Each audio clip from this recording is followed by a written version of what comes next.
Good evening and welcome to the March 12th meeting of the Elkhart City Board of Zoning Appeals. Video comments will only be taken on WebEx. You cannot comment on Facebook, you can only watch. If you are joining by video, your microphone will be automatically muted and your video will not be on when you enter the meeting. If you would like to speak, you must click on the raise the hand action in order to alert our IT attendant to unmute your speaker and turn on your video, which is necessary if you want to take part in the meeting. And I'll also be keeping a watch on that raise your hand as well. When you begin to speak, speak up and identify yourself before proceeding. When speaking, petitioner, public, and board members, make sure your mic is on and speak into it. The purpose of this meeting is to review and consider all requests for relief from any standard in the zoning ordinance, including variances, use variances, special exceptions, conditional use requests, and administrative appeals. All of the cases heard tonight will have a positive, negative, or no decision made by the board. If no decision is made, the petition will be set for another hearing. If a decision is made that you disagree with, either as the petitioner or an interested party, you must file for an appeal of the board's decision no later than 30 days after the decision is made in an appropriate court. If you think you may potentially want to appeal a decision of this board, you must give this board a written appearance before the hearing. If you are here in person, a sign-up sheet is provided which will act as an appearance.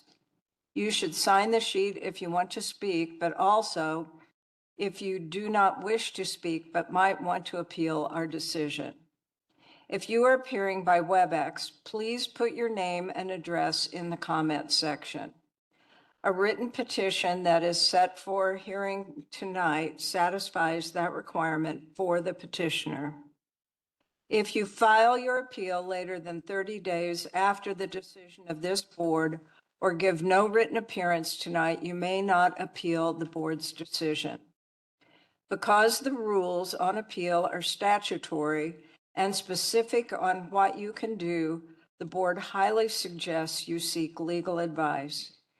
If you are the petitioner, in addition to filing an appeal, you may first file a motion for rehearing within 14 days of the board's decision. With respect to the public comment portion of the meeting, public comments will be taken only on the specific petition being heard before the board. Unlike city council meetings where there is time for anyone to comment on any issues, we do not have that at the BZA, and comments will only be taken for or against the petition before the board. Okay, roll call. Lightman. Here. Lindley. Here. Newbill. Here. Evandra Rickoff. Here. I believe we have elections of secretary tonight. Is that correct? Okay. And so our secretary is not on the board, but you're our secretary, right? No? We have to approve Oh, that's right. Rick was going to be our secretary. temporarily. Temporarily. So for today. Yes, let's keep it moving. Okay, all right. Do I have a motion? I motion to approve or to elect a new bill for today's meeting. For today? Okay, second? Second. All right. All those, roll call? Lightman. Yes. Lindley. Yes. Newbill. Yes. Evandra Rickoff. Yes. All right, congratulations. Okay, approval of the minutes for February 12th. Do I have a motion? I move to approve.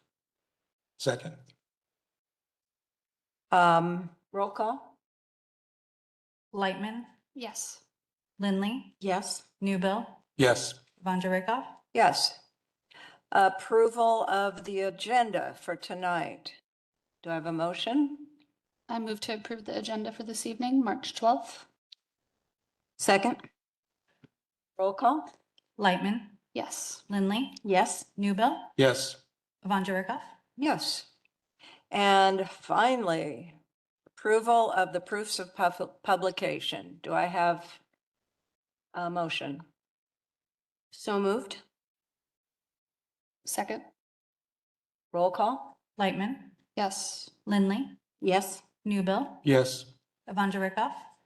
Yes. Okay, old business. 25 UV 10, all the staff to report. May Marnoka, I'm the board's attorney. It's come to my attention that the staff has amended their report, which they can give orally, but in order for you to accept and consider the written document, you need to first have a motion to waive Article 5.1 of the board's rules of procedure, which mandates the staff reports must be submitted 5 days prior to the meeting. I have the motion written out if someone would like to use the written document. Please. Thank you. I'd like to motion to waive Article 5.1 of the Boards of Rules of Procedure, which mandate that staff reports must be submitted 5 days prior to the. Second? Seconded. Roll call? Lightman, Yes. Lindley, Yes. Newbill, Yes. Von Richthoff. Yes. Thank you.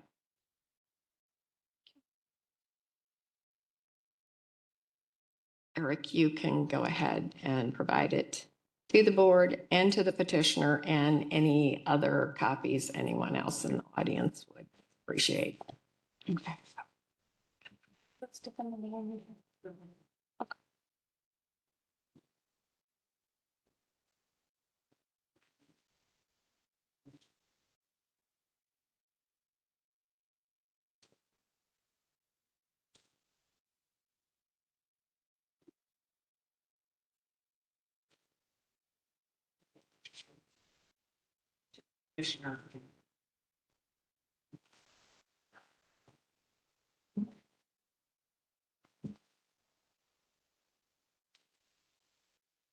Is this in addition or this is replacement? All right. So go ahead and throw this one. I think I have it. Okay. I'll take care.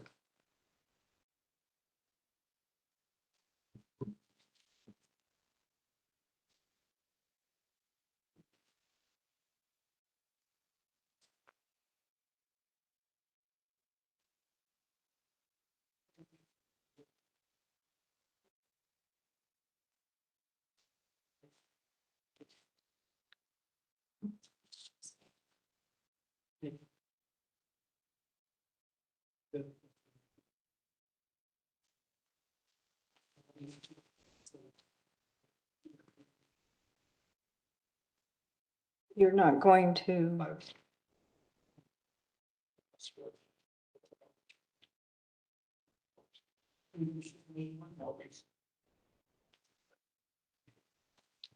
Okay. As a point of order, there were not enough copies for Here. 4 people in the audience. I haven't. How many people need a copy of the variances?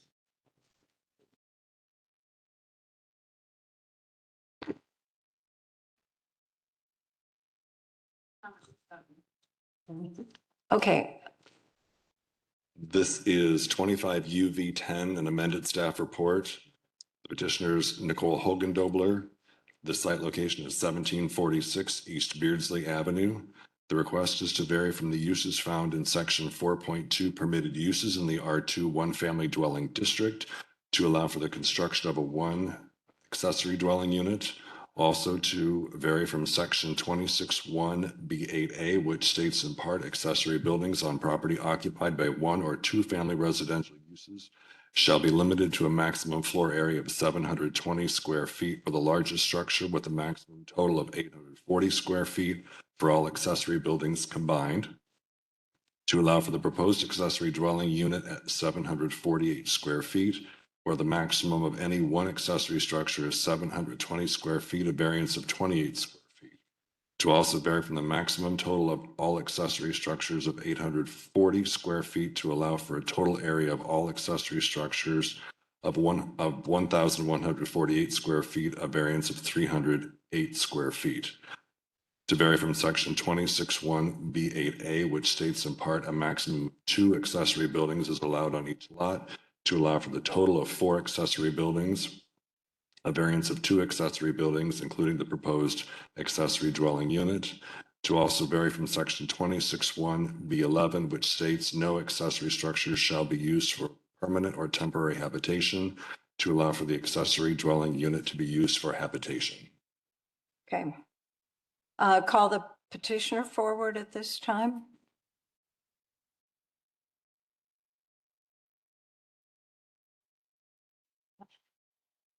And are you signed in? Yes, I am. Okay, very good. All right, so this is the third time around, so I don't think I need to ask you what it is you're planning on doing, but if you can tell us that, that would be great. Yes, thank you. My name is Nicole Hogan-Dobler. I'm the owner and occupant of 1746 East Beardsley.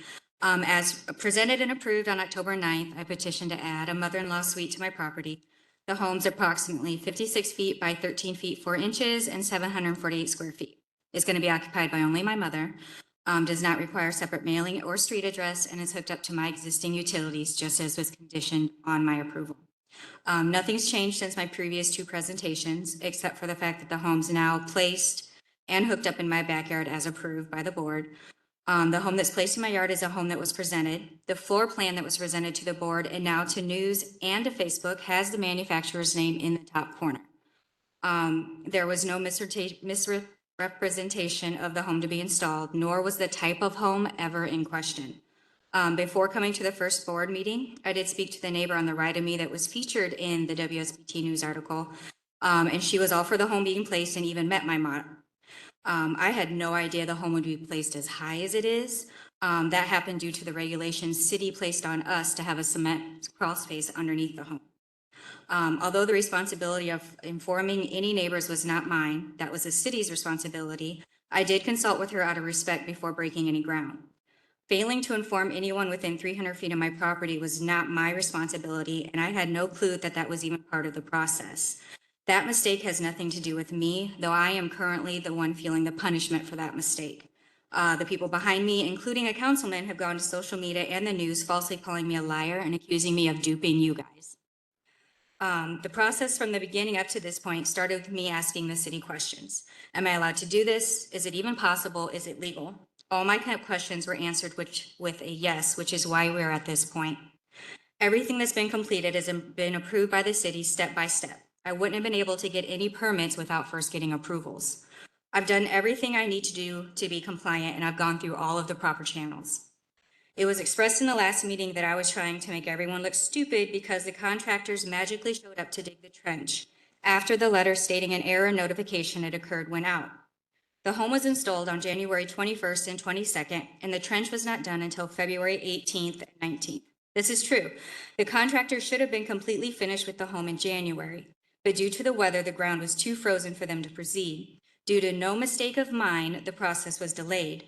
The home has had temporary electricity hooked to it since the end of January, and the week the trench was officially dug was the first chance the contractors had to dig without the ground being frozen. It then snowed and temperatures dropped again that weekend. So I had no intentions of making anyone look stupid or rushing the installation. The contractors simply came and did their job as the weather allowed.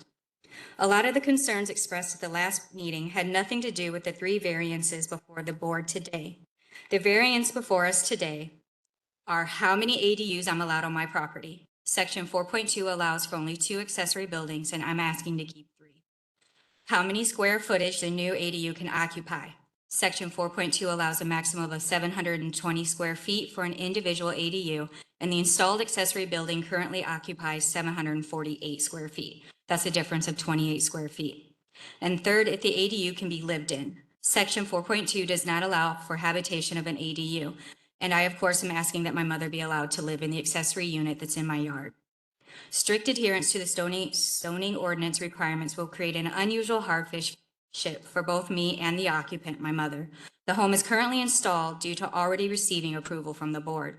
The home is installed on a cement crawl space that was required by the inspectors, costing us an additional $8,000 that was never brought up in our prior approval.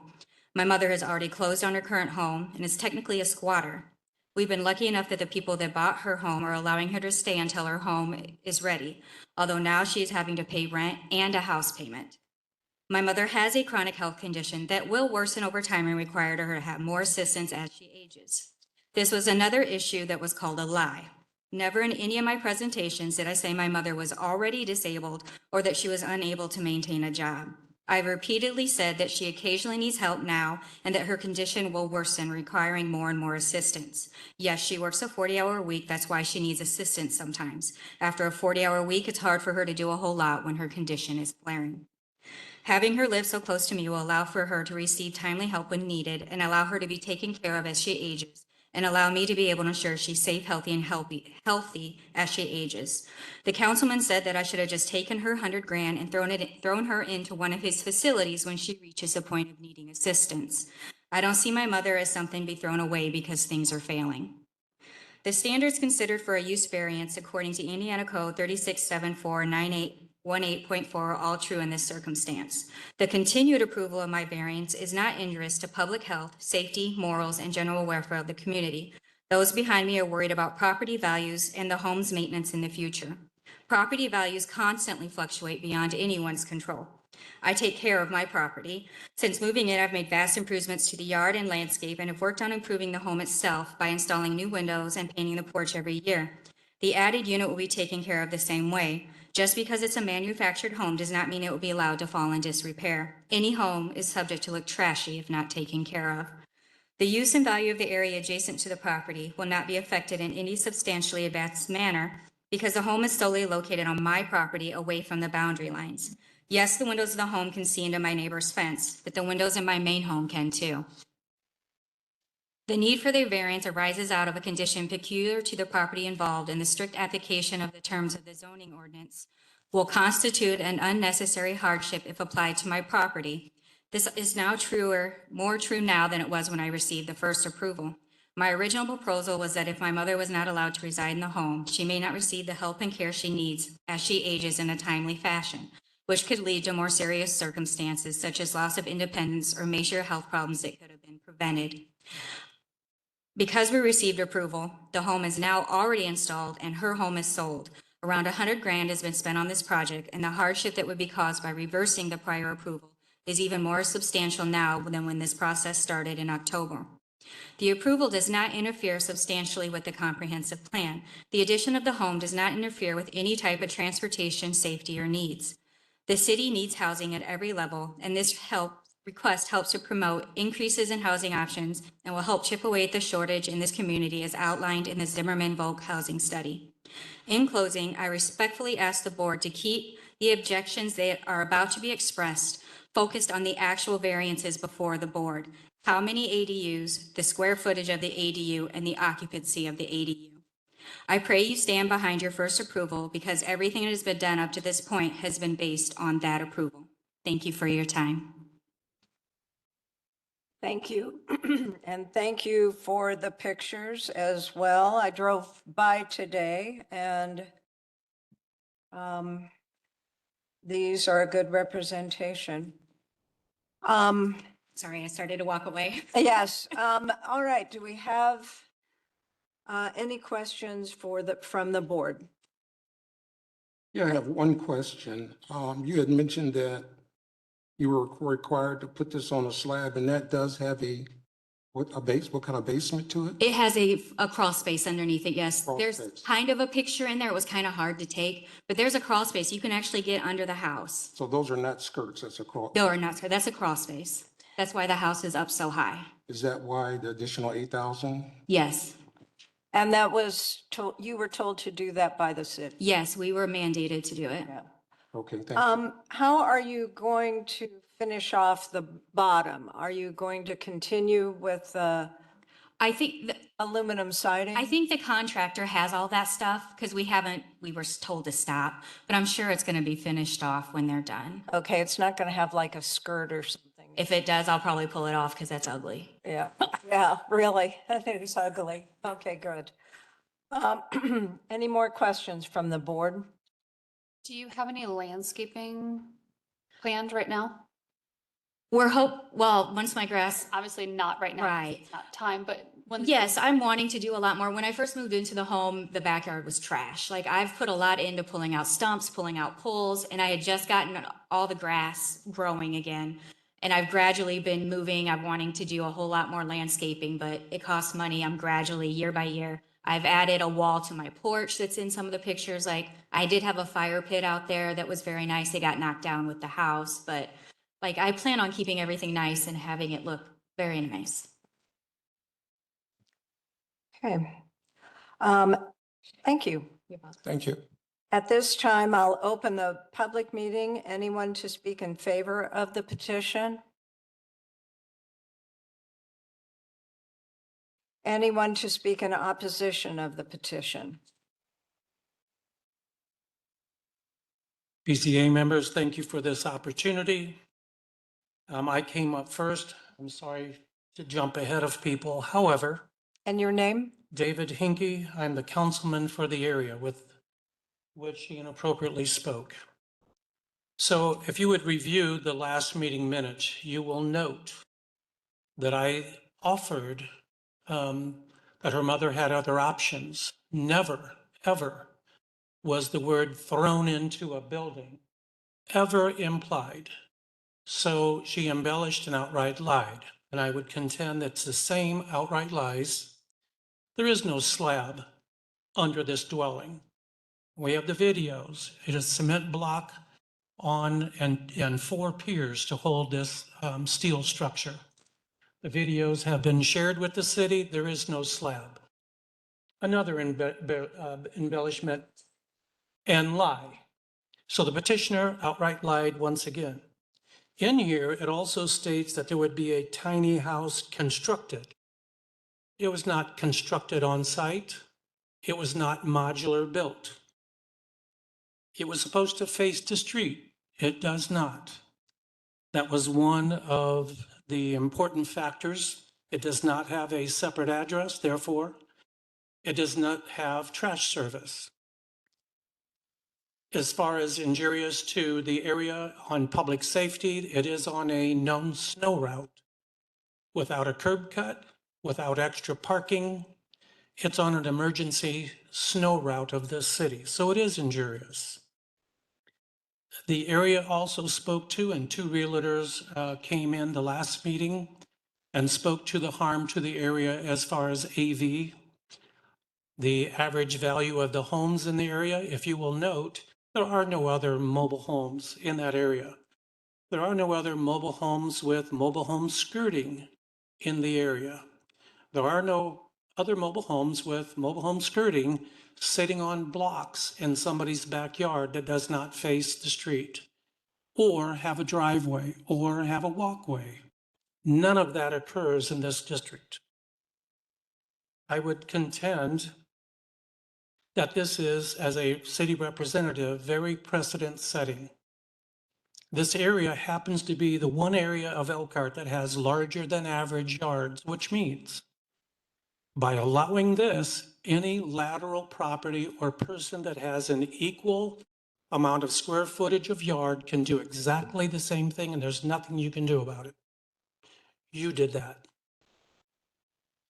The first meeting was described as, by Maggie, the attorney, as the first meeting for the neighborhoods because they were not appropriately notified by law as the first meeting.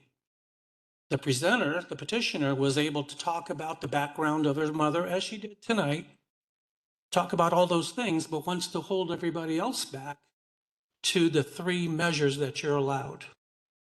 Not right. If you're allowed an open mic, so is everyone else. That's Robert Rules of Order. Well, you are speaking to everything, so we have not stopped you from doing that? So the stories on both sides are heartfelt. You can talk about $100,000 that this family has put out. That's between them and the city. Or you can talk about the several $100,000 that the neighborhood will decline in assessed valuation. And ultimately, guys, the city council is responsible for the city finances. If the AV goes down, so does our revenue. It has a negative impact all the way through our city that someone else will have to pick up. Again, no address, no split lot. You can't sell it separately. It doesn't have its own address. No trash service, no separate utilities. They get run to the primary dwelling. No curb cut. The entry does not face the primary street. That was one of the considerations. And I object to having to go through several variances that were just handed out tonight. If you have to go through that at the 11th hour and bypass your rules, something's again wrong with this process. But that's what you just did. Can you state what exactly it is that you think that we're, You just approved to bypass your rules. just be for the 5 days of us getting notification, not anything that's on this paper? Because no one else got it either. These folks tonight just received this paper as I did tonight. Correct. That's So there's no time to study it. There's no time to bring a defense to it. You just got it. Finally, there's many violations here. Not only, we blamed the GPS for lack of, and then we had to have a second meeting and said that was really the first meeting. Now we're in the third meeting. But we have a rental registration, and it violates that law as well. So this is yet a rental property just put in to a neighborhood that doesn't allow it. But it is a rental property. The prior presentation was presented, but the outcome was totally different results. Everybody was surprised. Surprised by the build, that it was mobile, that it's on a steel frame that was pulled over on cement blocks. We have the videos, you were provided those. Surprised that it wasn't a tiny built, cute little house as presented, which has nothing to do with anything, but led to believe it was going to be site built. The issue caused harm to the immediate area, and quite honestly, the city as the whole, because it is very precedent setting. The overall financial impact to the neighborhood will be measurable. The realtors have already said that. But the city will feel it too over the years, as this property will devalue greater than others and will have a lateral effect to all AV, and that will impact the city's budget. This neighborhood, very desirable, long-lasting residents will change. And you did that. Thank you. Thank you.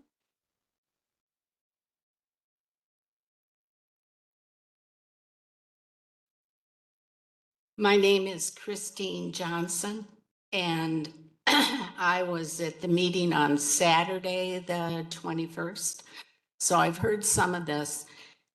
And everything that Mr. Henke has said is pretty much what I'm trying to stress here. But I have one question.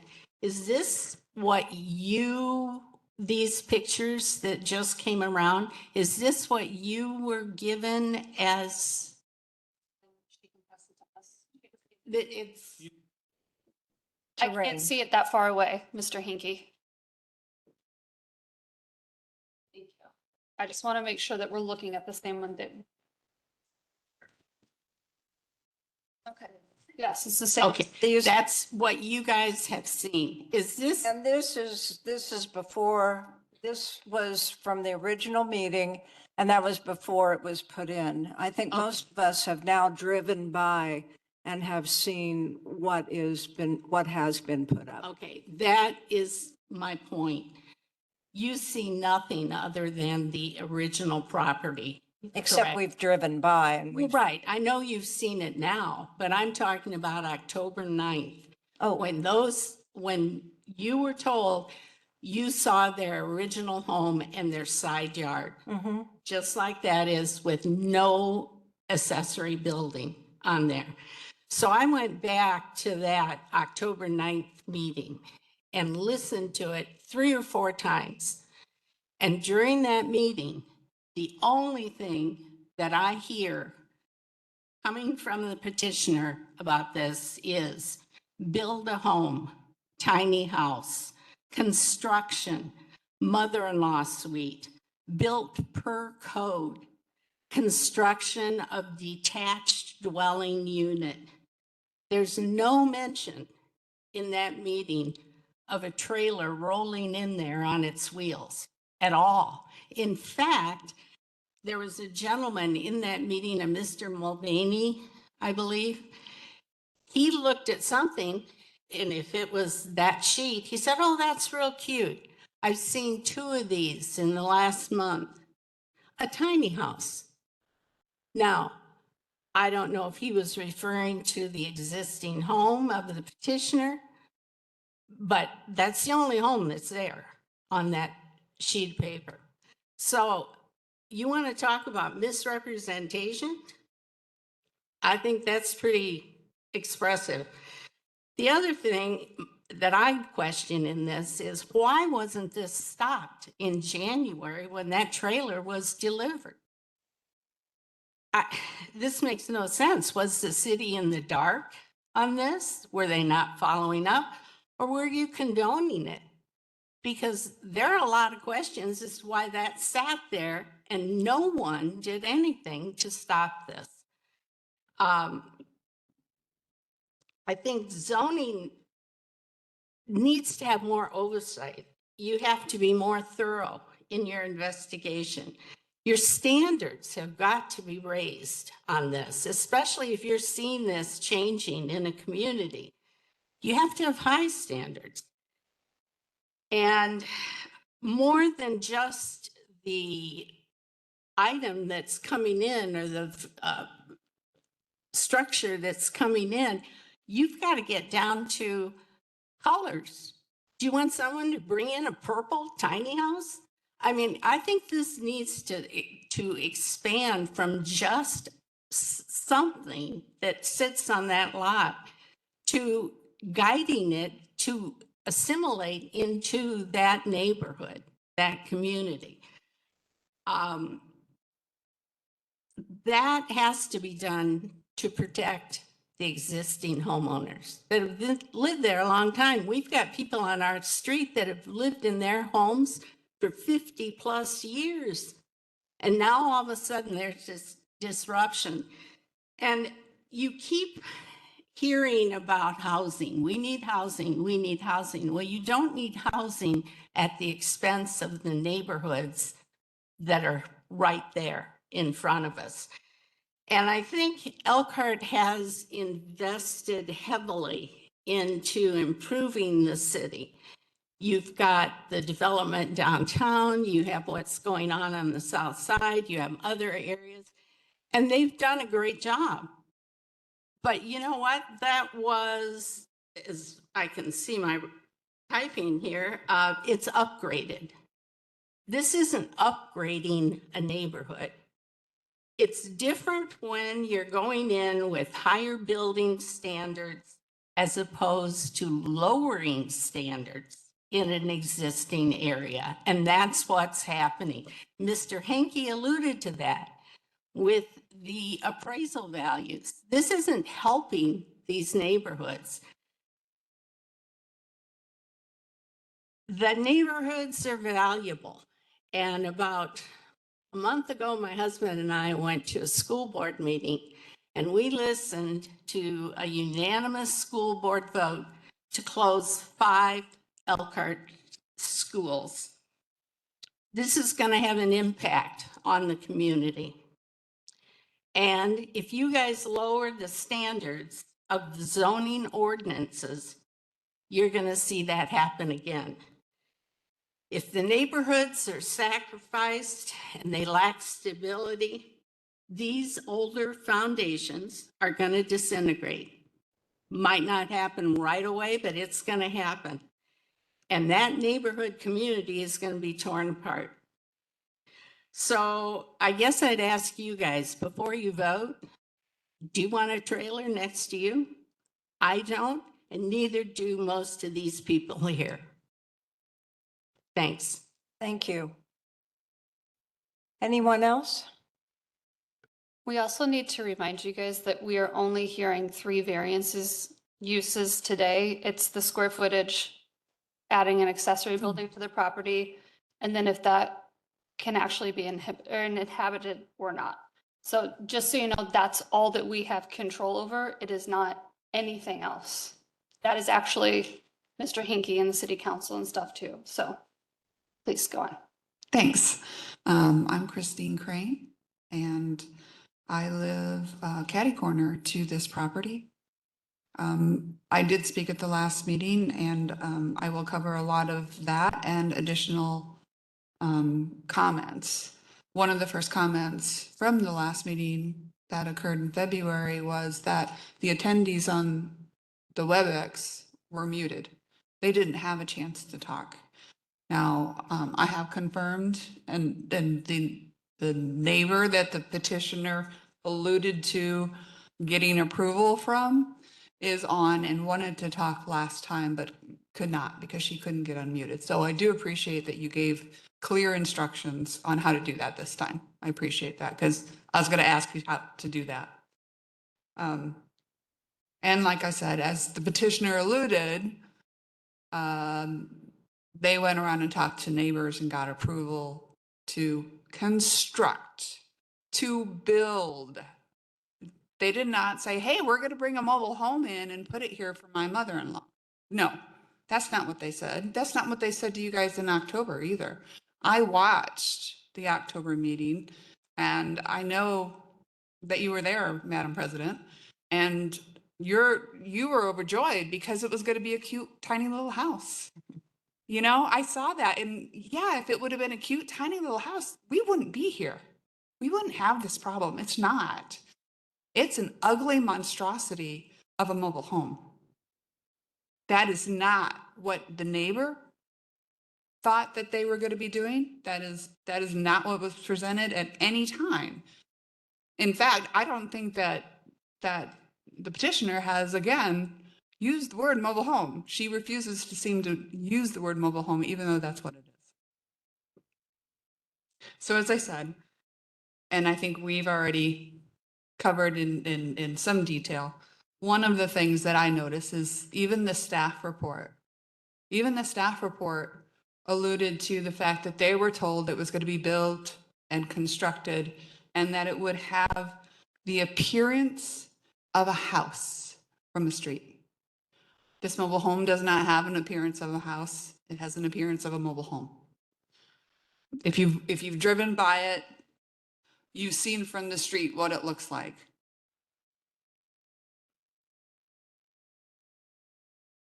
So after the petitioner, one other thing I want to, especially since the petitioner brought this up, I want to bring up is, you know, they were notified that they were no longer approved to work on this site, and they still had work being performed literally 2 days, 3 days before the February meeting.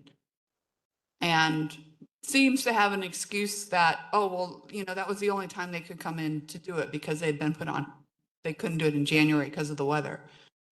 Well, I've worked with construction crews, and if there's a stop put on a project, you pick up the phone and you call them and say, guys, we got to stop. You know, I understand the weather's turned, it's getting nice and all that, but we've just been told we don't have approval, we can't move forward. So, you know, to blame it on the weather or to blame it on, oh, well, you know, they just showed up. That's why we have phones, right? I mean, there's no excuse. That's just basic communication. So if they've incurred additional costs because they continued to have the work done, even though they were told that it was no longer approved and that they had to go through it, that's on them. That's totally on them. So I do have a picture that I don't think that you guys would notice from the street. I just have 2 copies, so you guys will have to share because I know I need to give one to her. I think we might have that.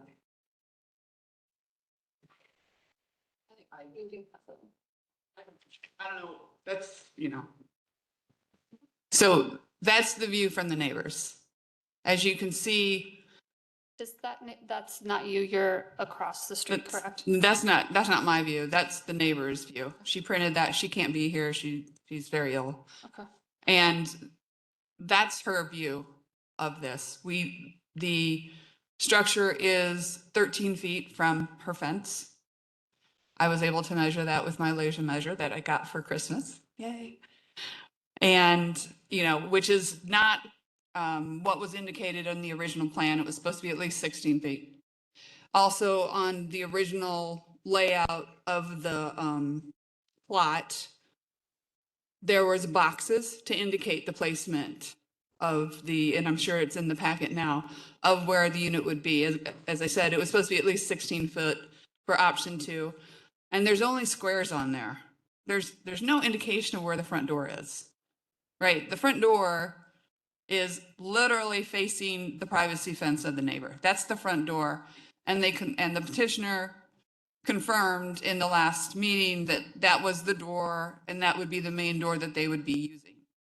So that door is approximately 20 feet back towards the middle of the mobile home with stairs going down. And then there's at about 7 feet when you get down the stairs, right? Yeah, we've got, So my question is, how are you taking care of your mom if you can't even see her if she falls down the stairs? Nobody could see her. The neighbor wouldn't see her because the privacy fence, she would be below the privacy fence at that point. But that's the main entrance. There's 20 feet there. It could be slippery. What are they going to do as far as snow between the 2 homes? Are they going to be shoveling or putting in a pathway from the primary residence to this residence that they will keep clean so that they can get to their mom in an emergency? I'm not seeing that. This mobile home has been placed at the most furthest point away from the primary residence, almost as if it's really not there to make sure mom's okay. It's there just to put another building on the property, right? And I don't even want to call it a building at this point, right? So even the premise, the front door isn't even facing the primary dwelling. What are they going to do when it snows? Are they going to use how are they going to get from one house to the other? Are they going to use the public sidewalk? Is that how they're going to do that if they need to get to their mom? I think there's a lot of concern that the only person that would see mom if she fell down those stairs would be the guy across the street. I can't even see it from my house if she fell down the stairs. So there's a big concern there. And, I think that needs to definitely be addressed and hopefully will be. I also wanted to mention that I was looking at another section of the zoning code. And under 151.050, which is called the mobile home park section, section D.1.a states it shall be unlawful for any person to park, locate, or permit the parking, placing, or locating on any occupied mobile home within the city except in a mobile home park. That's not a mobile home park. Also, it says another one, D.1.b, which says an unoccupied mobile home needs to be in a mobile home park. So even if you were to approve these variances, what about this one? Because nobody's even addressed that this is not a mobile home park, and the city of Elkhart does not allow mobile homes outside of mobile home parks. when I spoke with Eric the other day, and, you know, this will be a repeat, but everybody keeps trying to refer to this mobile home as an ADU, an accessory dwelling unit. Accessory dwelling units are built, they're constructed. Mobile homes are vehicles. Mobile homes aren't constructed on site, they're vehicles. So I object to even the phrasing of ADU, and that it even falls under this section of the zoning code, because it's not an ADU, it's a mobile home.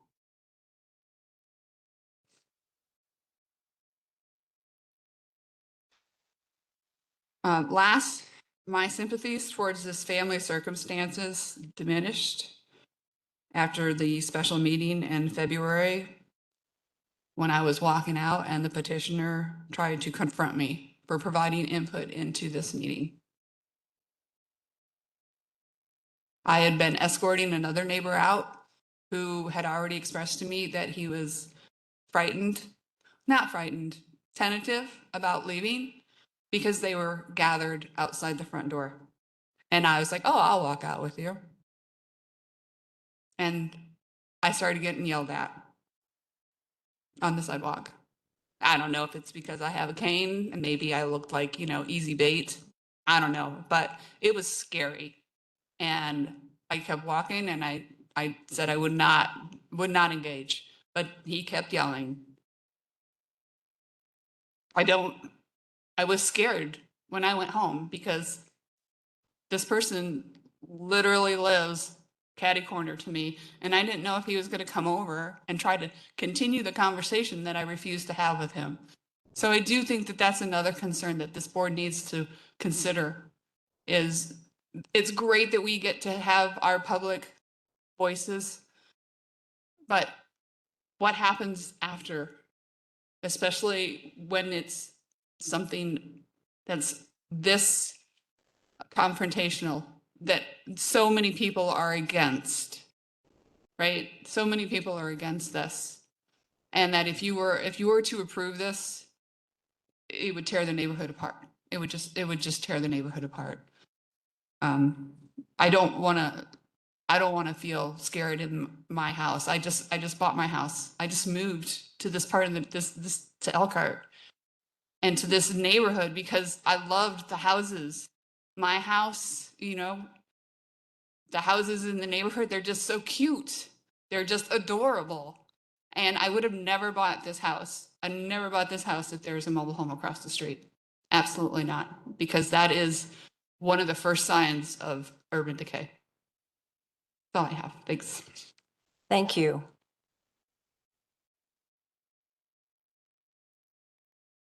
Good evening, Madam Chair, members. My name is Michelle Corich, and I also live in the neighborhood. And I also feel bad for the petitioner because she's run into the problem that we as citizens of this city have run into on numerous occasions. It's the vacuum of leadership. She's not been communicated to, much like we, the neighbors, have not been communicated to. Is that leadership? Is that how you guide the direction of your city? My first objection to stay on task is the fact that it's too big. It's too big. If you're building a mother-in-law suite, you're building a bedroom, a bathroom, a kitchen, and a living space. Why does it need 2 bedrooms? I find that very suspicious. If you build something, and I also, like Mrs. Johnson, went back and listened to the October 10th meeting. And I've got to tell you, Ms. Evangelikoff, I'm wondering if you're in somehow a relationship with this woman the way you glowed during that meeting. So, and I'm not trying to be disrespectful, but the way the community interprets that is, oh, you're so special. Our community is who you are supposed to be protecting. At the meeting that you weren't present for, I asked 2 questions, and then I tried to follow up. My first question, and I hope you have the answer as the chairwoman of this board. On what specific day was the petitioner notified that the board and its leadership from the city failed to notify the citizenry of this project? On what day did she find out that the proper procedure wasn't followed? On what specific day? So we are a quasi-judicial board. We don't engage in question and answering. I'm sorry. It's convenient. Yeah. I will ask this question for you when Eric comes, so then we can get you an answer that way. Okay, so that's that. Thank you. That's fair. Because I think it's fair to let us know now that she knew. And I feel bad for her. I really do. I feel bad that she spent this amount of money and was miscommunicated to because of the lack of leadership. So the main objection is that it's big. It is too big. It is injurious to the neighbor, Leilani, whatever her name is, Lyons, up there. You were just given a photograph. There's a problem here. You were just given a photograph of her yard and how this particular oversized 2-bedroom unit invades her privacy. It doesn't say who all is injured. It says, how is this injurious to the neighborhood? No privacy. That's an injury. I also find it interesting, and it is slightly off topic, but I have served on this board, so I think it's fair to ask. I would have asked if I were in your seat. How many trailer parks are within a 3-mile to 5-mile radius of her home? Because the answer is 5. 3 of which are within a 1.5 miles. So for convenience, because my previous neighbor just said, nobody's going to see if she falls. She can live, that unit could have been put into the proper location. Okay? My next question is also based on precedent. And I know your lawyer, because she said this in the previous meeting, is going to say there is no precedent. But every petitioner that comes before you after this is going to ask the same things. So here's my question. If you own a property that's large enough to put an ADU on, how do you prevent it from becoming a landlord-tenant situation? How would you prevent it? Are you going to require that when this particular owner moves, that the unit has to move with her? Because let me tell you what will happen, because this is the industry that I worked in.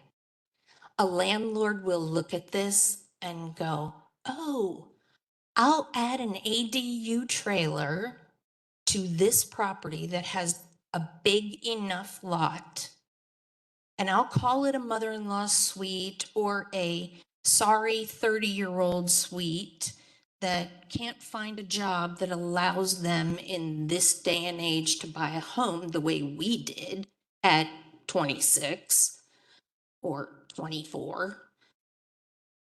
How are you going to prevent the landlord from renting it? Because that's part of this bigger problem. So this is too big. It doesn't even follow the rules that are in this report. So if you look at the conditions section of this report, item now, let's see, item number 2. Item number 2 says, only one entrance is permitted on the front facade, while the second entrance can be on the side or the rear. Then it states that the property needs to face the street. It doesn't face the street. If that was a condition in previous, they're already out of compliance. They didn't comply with the rules from the beginning. There's one. Okay. The other thing that I thought was really interesting was the timing, because before the last meeting, there was a mad scramble. And we as neighbors turned in photographs, and I hope you're able to see them from the previous meetings. But Ms. Leichman made a point to say during that meeting that nobody could go over the tree lawn, nobody could drive on the street. You made a point. No. Sorry, I didn't use tree lawn, but go ahead.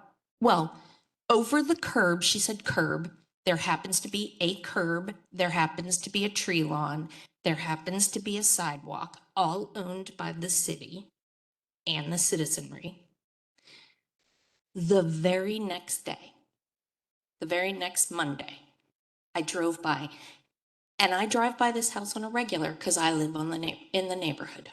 There was snow on the ground. And guess what was on the curb, on the tree lawn, on the sidewalk, and in a path all the way to the trailer? Tire tracks. So you didn't even get 48 hours, and I have a picture. I can show you a picture on my phone. I'm not wasting any more money going to make you photographs, because to me, this is common sense. This is a common sense issue. Face the street. No. Too big. Yes. They're not. This is a problem. And I think as commonsensical adults, you should see it. So I did do this, and I'm a strong enough person to stand up here and tell you. I made a phone call to Eric, and I said to him, hey, you may want to get people out there on Beardsley to take a photograph of this, because she held no concern by going against Miss Lightman's addition to the standard. It wasn't even 48 hours, and they were driving on it again. They also, before the snow came, someone leveled out all the dirt piles, and they made their driveway. They made it obvious where the driveway is going to go. The driveway they haven't asked you for yet. The driveway with the trajectory that it's at now would mean that the city would have to tear out a tree, an old growth tree. This is a common sense issue. I'm worried about all of the items before you that you have control of in your quasi nature. And it's also concerning to me that these boards exist without elected officials, because we, the citizens, I have no idea who you are. And quite honestly, that's a problem. But it would be like going to the Midwest Museum of Art This is the way I look at this for our neighborhood. It's like going to the Midwest Museum of Art, where they have a lovely collection of Norman Rockwell paintings. Hanging up proud, showing what Midwest lifestyle is over the ages, all the beauty of what being a community is. And then having a poster of the poop emoji hanging right next to it. Because that is what this looks like to us. We don't want to have trailers in people's backyards. For $100,000, she could have put on a very nice addition. Her mother could have had her own entrance. It could have been really cute on that same side. Now she's injuring the neighbors. It's between $7,000 and $12,000 per property is what the value decreases with trailers within your neighborhood. $7,000 to $12,000. It's per the National Housing reports and agendas that you can look up online. So I'm concerned. It's too big. A mother-in-law suite does not need 2 bedrooms.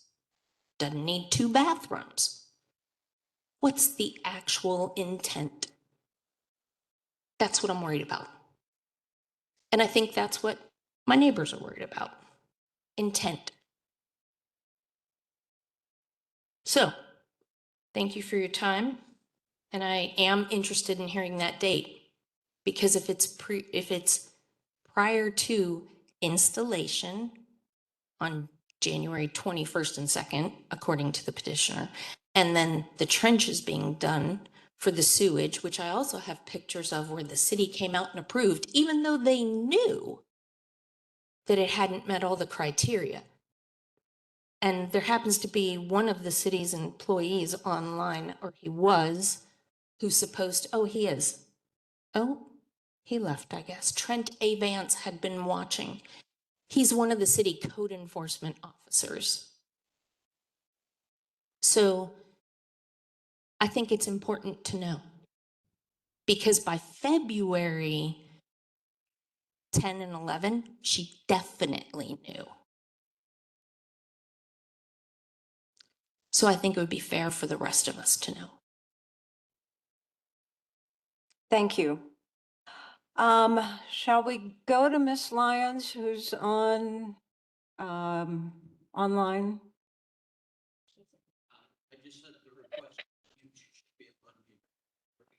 Okay. There we go. Yes, you can speak. I think we should be able to hear you. I have trouble because I'm very, like the neighbor said, sick.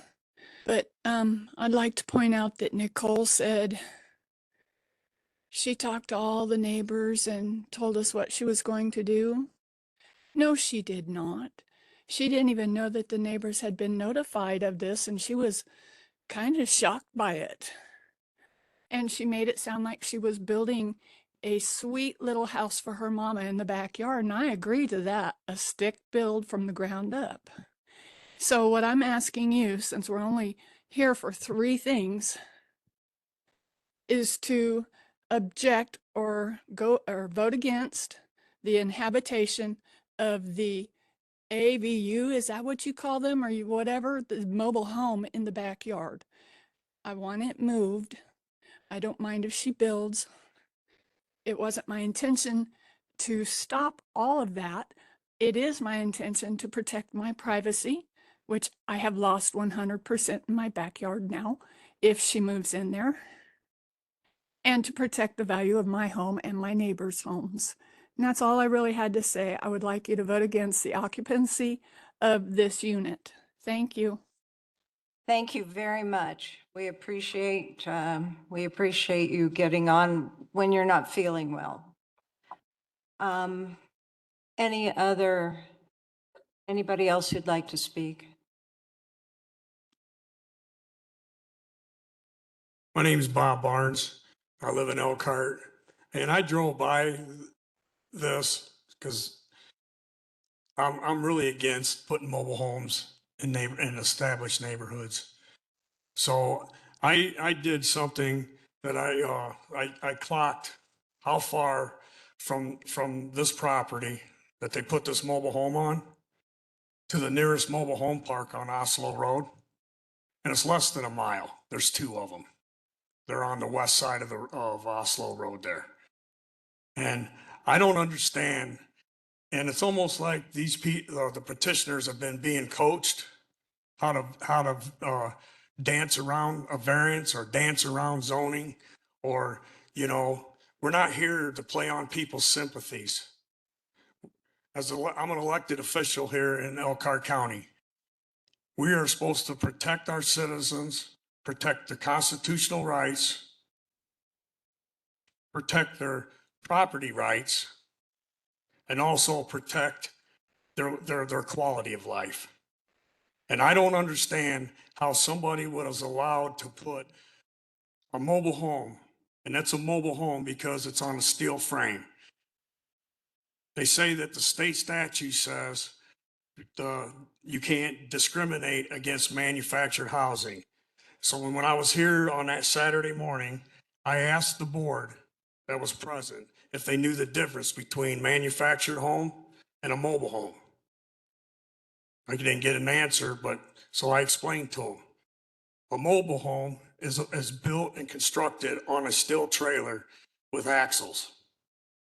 A manufactured home is constructed on wood floor joists and set on a trailer frame, transported to the job site, lifted up and set on a foundation.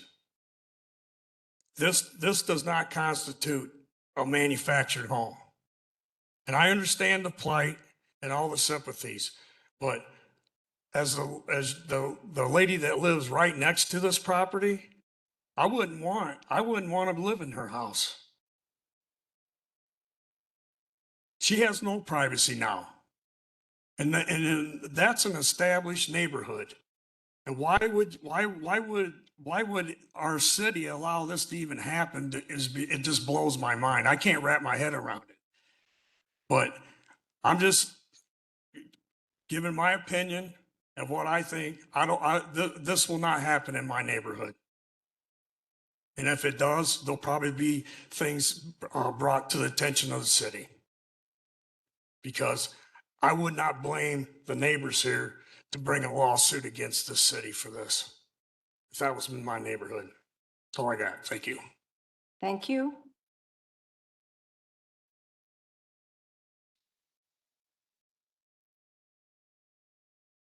Didn't sign it. I'll sign it.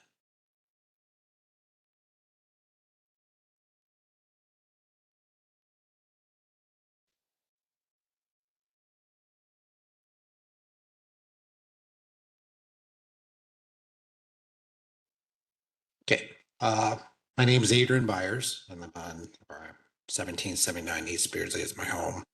To make this short, the first our hearing on Saturday, all that was recorded, right? So I really don't have to repeat That's it. correct. Thank you. So with that being said, I mean, obviously, we have learned a lot more now than we had before. I think there were some things that we wanted to confirm as far as survey setbacks, things of that nature, which I'm not sure if we've confirmed that as of yet. I did notice one of the second things on your, if it's to approve that the house would have to be, or the mobile home would have to be orientated to where the front meets the faces the road, which is going to be obviously additional cost. But that just tells me that, you recognize that we're not adhering to the actual variances and the zoning that's been allowed. So, being that I don't have to repeat myself based on the things that were stated before, this is a situation where we just have to do, the right thing, make the adjustments. This is new to everyone. So, being able to dial this in, get it right to where it doesn't happen in this way again. That's the key thing that we want to do. So not here bashing or anyone or, I just want to stick to the facts and the facts that I presented that Saturday to make sure that, the key thing is that really our key concern is not setting the precedent. And I don't think this can be actually done all throughout the city of Elkhart. As we stated before, that area is a little unique to be able to accept a unit of that size. So I just want to make sure that, what the city does is tighten up their processes and procedures, and then just do the right thing based on all the information that's been provided up to this point. And that's all I have to say. So let's just do the right thing. Thank you. Thank you.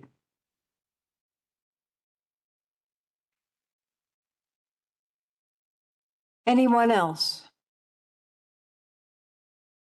Okay. This is to speak in opposition. Oh, I'm sorry. It's to speak in opposition, correct? We've been speaking in opposition, yes. We did 4 before, yes, yes. So at this time, if there's no one else, we'll close the public meeting and go to the staff report.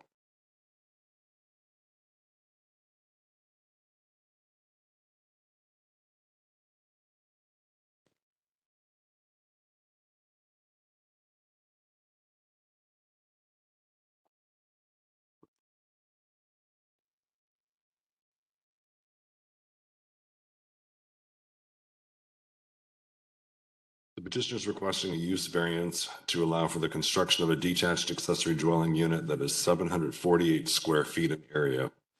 Section 4.2 permitted uses in the R2 one-family dwelling district does not permit accessory dwelling units plus the number of accessory structures and square footage. The request comes to us as the petitioner was looking to build a detached accessory dwelling unit in the rear of their property for a family member. The parcel is currently used by the petitioner primary residence as a single-family home. The need for the use variance comes from the fact that the R2 zoning district does not permit accessory dwelling units as a permitted use. Petitioner reached out to staff during the necessary due diligence in order to establish the use. The petitioner was made aware at that time that board action would be required. The number of accessory structures on the property is currently 3 with the added ADU structure. This raises the total number of structures to 4. Should the BZA approve the request, one of the sheds should be removed. This property has a small detached garage and 2 storage sheds. It is not uncommon in pre-war neighborhoods to find more than one detached structure, as when the homes were originally constructed, often there was no attached garage. Based on a review of minutes from the original hearing in October 2025, the petitioner in her testimony to the board stated in part she would like to build a new home for her mother as she ages, like a mother-in-law suite. The key part of that phrase is build a new home. This statement gave the members of the Board of Zoning Appeals and any other listeners the impression that the new structure would be built and not be a manufactured unit that was placed on the property. During the public hearing on February 21st, 2026, the property owners within the area of notice strongly objected to the unit that had been placed at the property and cited the petitioner's words from the previous hearings that she intended to build a new home for her mother. The feedback during that public hearing and subsequent interaction with neighbors is that they want the petitioner to do what she initially indicated she was going to do, which was to build the new structure. The new structure should also face, as other residential structures are required to, the primary objection to the type of structure was not the use. The idea of the accessory dwelling unit is that it should be ancillary to the primary structure and not be harmful to other adjacent properties. Based on feedback during the February 21st hearing, the overwhelming feeling from neighbors was that they would be harmed financially if the unit was placed where it was allowed to stay, or the unit that was placed were allowed to stay. Additionally, the unit's current placement on the foundation impedes the ability of the adjacent property owner to fully enjoy the use of her property, as the unit is located in such a way that its windows and door stand above the neighbor's privacy fence. The parcel dimensions are 99 by 200 based on assessor's records. There is adequate room to place a constructed dwelling closer to the center of the rear yard to provide adequate room on the side and rear as a buffer from neighboring properties. This would allow her the ability to provide long-term shelter and care for her mother and enough room to place the second drive west of the existing home. For this request, the orientation of any future accessory dwelling unit would be required to be street-facing and of a design that complements and is harmonious with the existing character of the existing neighborhood. This will allow any future ADU structure to easily meet the conditions for development. They are as follows. From the street, the detached dwelling will have the appearance of a house in the backyard. Only one entrance will be permitted in the front facade, while a second entrance can be on the side or rear of the building. The structure will be secondary and accessory to the main dwelling, as the ADU will be fully functional as an independent living space from the primary dwelling. All utility connections will connect to the primary dwelling. This ADU will meet the accessory structure setbacks. The ADU will be on the same lot as the primary dwelling and will not be split off in the future. And the primary structure or the ADU must be occupied by the property owner of record and will be recorded with the Elkhart County Recorder with a deed restriction. It is anticipated the forthcoming UDO in the UDO, accessory dwelling units will be listed as a special exception use conditions, which means the review process for this use will be heard before the Plan Commission and the Board of Zoning Appeals. The requested conditions are consistent with the proposed regulations in the forthcoming UDO. It is the staff's position that the various use and developmental requests should be looked at individually by the Board of Zoning Appeals. The use variance and developmental variances for the maximum number of accessory structures should be approved for up to 3 accessory structures, and the developmental variance for the size of the accessory dwelling unit should not be approved, so that this total allowed remains at 840 square feet. The type of structure placed on site was not what was discussed or alluded to during the initial hearing on October 25, due to the petitioner's assertion that she would be building a new home for her mother. The recommendation. The staff recommends approval of the use variance, section 4.2 permitted uses for the accessory dwelling unit, the developmental variance, section 26(1)(b)(8)(a) for the maximum number of accessory structures, and the developmental variance to allow for an accessory dwelling unit to be used for habitation, section 26(1)(b)(11), based on the following findings of fact. Number 1, the approval will not be injurious to the public health, safety, morals, or general welfare of the community because the new structure that meets the conditions outlined in this recommendation will be built and inspected per all applicable codes. Number 2, the use and value of the area adjacent to the property will not be affected in a substantially adverse manner because the predominant uses are residential and are residential structures. Number 3, granting the variance would be consistent with the intent and purpose of this ordinance because the small measure of relief is necessary when uniquely warranted. Number 4, the need for the variance arises from some condition peculiar to the property. Without board action, the use would not be permitted, and in pre-war neighborhoods, there are often more accessory structures found at most homes of that era that do not have attached garages. Number 5, special conditions and circumstances do not exist or do exist which are peculiar to the land involved and which are not applicable to other lands or structures in the same district, because without board action, the adding of an accessory dwelling unit on this parcel would not be permitted. Number 6, the strict application of the terms of this ordinance will result in practical difficulties in the use of the property because the owner would not be able to place the structure without board action. Number 7, the special conditions and circumstances do result from action or inaction by the applicant because the unit was placed on site in its current location, causes a loss of privacy and enjoyment of property by the neighboring homeowner, and can be relocated to an area of the property that does not interfere with the neighbor's enjoyment of their land. Number 8, the approval does not interfere substantially with the comprehensive plan because the request is still a low-density use. And number 9, the property does not lie within a designated flood hazard area. The staff recommends denial of the developmental variance 26(1)(b)(8)(a), which states part accessory buildings on property occupied by 1 and 2 family residential uses shall be limited to a maximum floor area of 720 square feet for the largest structure, with a maximum total of 840 square feet for all. I don't know. Let me turn this on and then off. Sorry. Right. Well, we're still getting feedback. Maybe it's down here. For a maximum of 840 square feet for all accessory buildings combined to allow for the proposed accessory dwelling unit 748, where the maximum for any one accessory structure is 720 square feet, a variance of 28 square feet to also vary from the maximum total area for all accessory structures of 840 square feet to allow for a total area of accessory structures of 1,148 square feet, a variance of 308 square feet based on the following findings of fact. The approval will be injurious to the public health, safety, morals, and general welfare of the community because a new structure that meets the conditions outlined in this recommendation can be built on this property.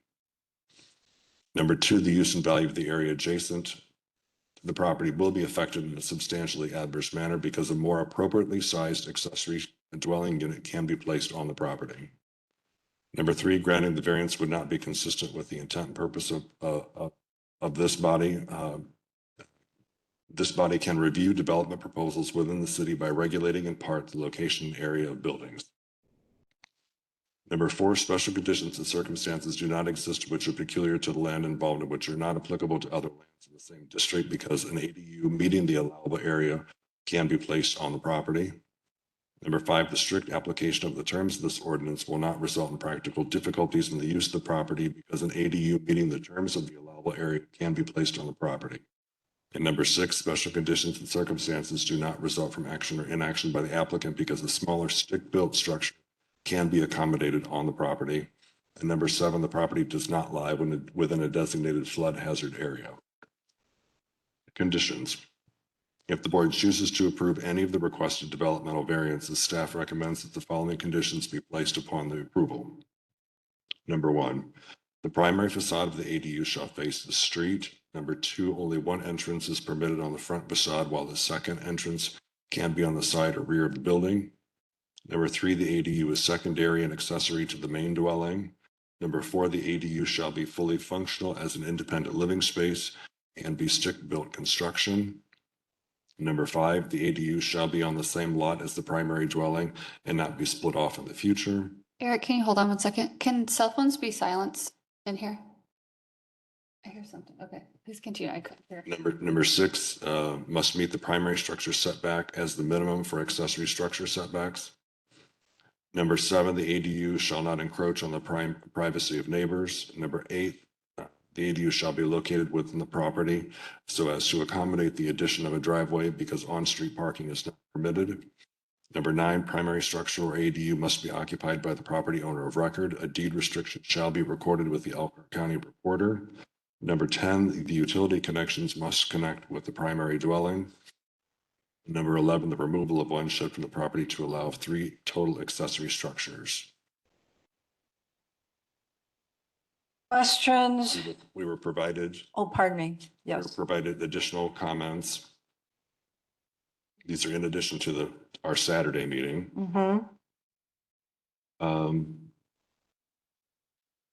To not degrade our property and manufactured single-wide homes are not permitted within city limits. Outside of manufactured home community is not for anyone living within the city. And that's it. Okay. Questions for staff? So what is it that you're approving and what is it that you're denying in simple terms? Get some water.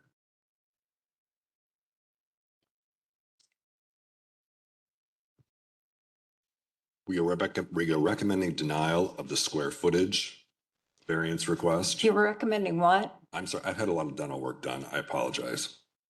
And I'm still getting used to it. We're recommending denial of the square footage request, part of the request. The square footage of the ADU itself? Yes. Not the total. We're recommending total of 840. Okay. And that's 28 feet over, Correct. They would be maxed out at 840 square feet. okay? And we would recommend approval of the use variance for the ADU itself, the habitation, and the number of accessory dwellings or accessory structures on the site. So isn't that kind of contradictory, Eric? I mean, you're suggesting approval, but not We're for the approving, size? we're recommending approval of the use, but the size, not the size and the location. And adding the conditions. It's approved. Okay. So. The variance. I'll keep this one measure just to. clarify. Yeah, Yes. Say that again. The date. Oh, I'll get there. We're one thing at a time. So I just want to be clear really quick.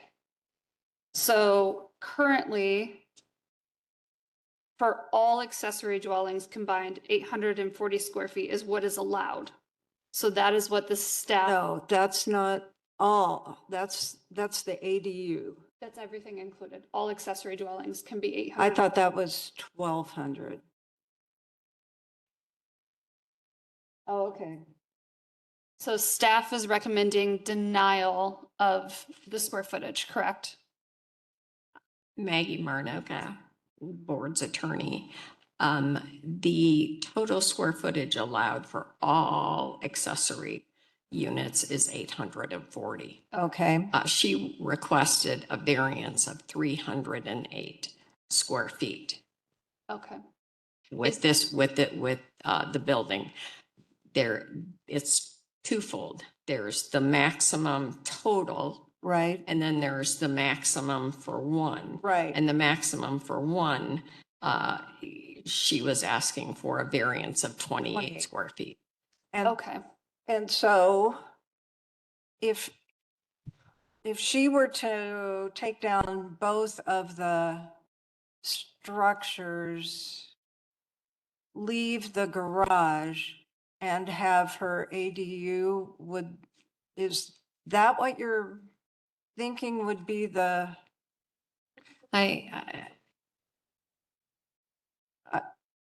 I'm sorry, I was, so, Yeah, it would give her 504 square feet for the ADU, I think is what they had determined. if she left up both the garage And and one of the, because she indicated she was going to take down one. one, Right now, she has three. Right. Only allowed two. She's right, got three. She already indicated she's going to take one of those down. And then that would allow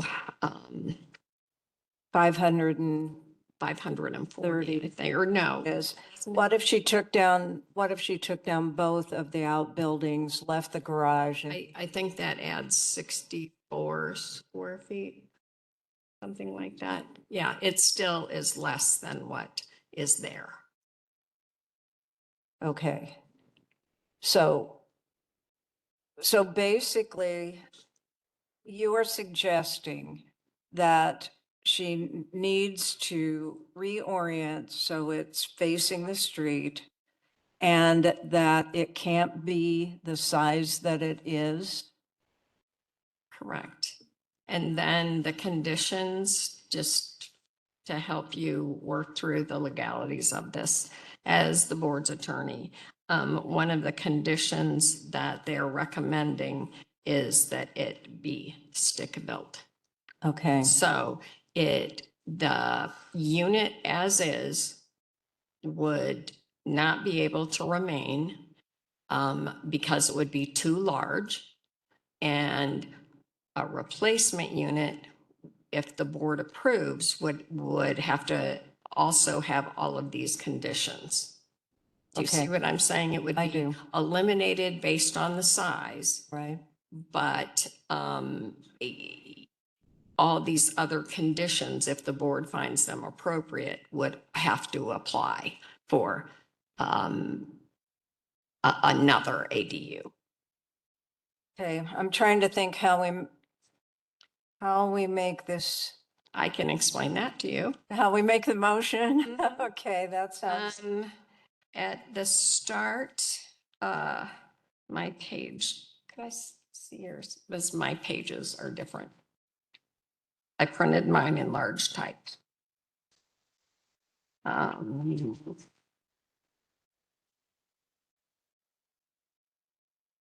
Okay, so under recommendation, Mhm. it lists 3 of the 4 variances that were requested by the petitioner. Under recommendation, it said the staff recommends approval of. Do you see that? Yes. Okay, so the motion would be to accept the staff's findings of fact as the board's findings of fact and approve, and then read exactly how it's written here. The use variance, section 4.2, permitted uses for the accessory building unit, the developmental variance for, and the section number for the maximum number of accessory structures up to 3. You have to include that if that's what the board wants. No, wait. Where's that? Accessory dwelling unit. Okay, that's the second line. The developmental variance 26.1, point B, point 8, point A for the maximum number of accessory structures up to 3. So you can approve it. I mean, it's up to the board, but that's the recommendation, that be approved up to 3. See that kind of, and then the developmental variance to allow an accessory dwelling unit to be used for habitation. So other than adding in the 3, you're going to be reading right off of here in the motion, but also proceeding it with the finding, with the staff's findings of fact. Do we need to break them out individually? You can make a motion to include all 3 of those, as long as you are specific as to what they are, because section 26.1, point B, point 8, point A also includes the square footage issue, which if you decide to follow the staff's recommendations, you would be denying that request for a variance. Okay, do you follow me? We also need to read the bottom where the recommendation there is also. The recommendation for the denial. Right. Yeah, so you would, on that one, you would also accept the staff's findings of fact as the board's findings of fact, Okay. and move to deny, and then you would read that whole thing. Can we break them apart just to? You can if you want, certainly, Okay. but don't forget to add the conditions if the board wants to add those conditions. Okay, and you wouldn't have to add conditions if you deny. Okay. Okay. Right. Okay. Okay, Any additional questions? probably, but not right now. I'm very close. Yeah, absolutely. All right. Who's got the green sheet? I have it. You've got it? But I have a couple of questions for staff. I think for Eric. I just, sorry, let me review my notes. I wanted a little bit of clarification on what is considered the front facade. That doesn't exactly mean it's front facing, it's the front of the actual building, correct? It would be the front door facing the street. So that is the actual front facade Correct. definition. Okay, thank you. Facing street, okay. Sorry, one more question. Who is in charge? Is it city permits and city planning for their parking lot and how that would come about? That request would be permitted through Public Works. They would submit the request through Public Works. Okay.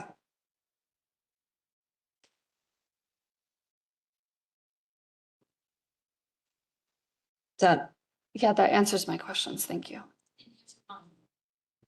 The date? I mean, Eric, is that something that you have on hand right now, or is that something you would like to email?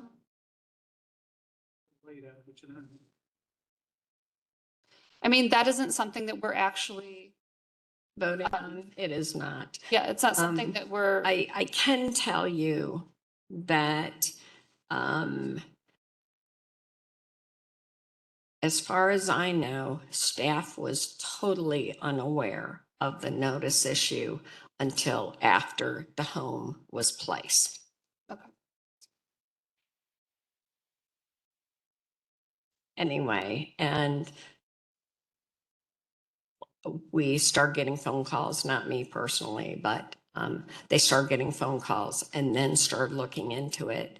And then I was asked for my legal opinion. And as the board is aware, I said the action by the board is void Right. because of lack of due process. okay. And so here we are. But it was, it had to work its way to me and then from there. Mhm. So it was an ongoing issue, It- not a it- specific date. Yes, after the house was placed, yes. Okay. Mhm. And was the petitioner, what did she say, the 10th or 11th was the date? Let me review just so it's on record. The home was installed on January 21st and 22nd. Yeah. The trenches were done on February 18th and 20th. The petitioner was notified by that time. Okay. Yes. Okay. That's what we're not here for, but if you'd like to discuss that at a later, you're more than welcome to talk to Eric about that. All right. Do I have a motion? Does someone want to take a shot at it? Or can I borrow this? Yep. Yep. I'm going to break it apart just for the ease of our board and for clarification. And yeah, we want to make sure that the board understands what they're voting. Okay, and I just want to give myself 1 second. And to add that. Yes.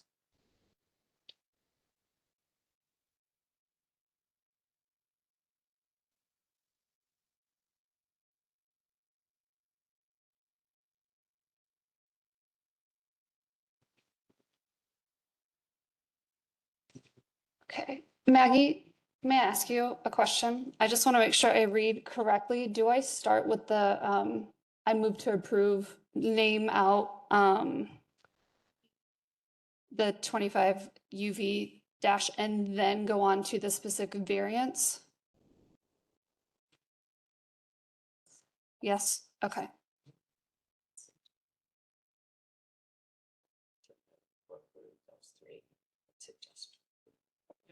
Together, then you'll only have to read the conditions. That just makes me nervous. I'm sorry. Oh. Okay, okay. Okay. I move to approve 25 UV-10 and the very parts. Sorry. In part. In part, thank you, in part. Specifically the use variance section 4.2 permitted uses for the accessory dwelling unit. The developmental variance section 26.1 BAA for the maximum number of accessory structures up to 3 and the developmental variance to allow an accessory dwelling unit to be used for habitation based on the staff's findings of facts. Hold on.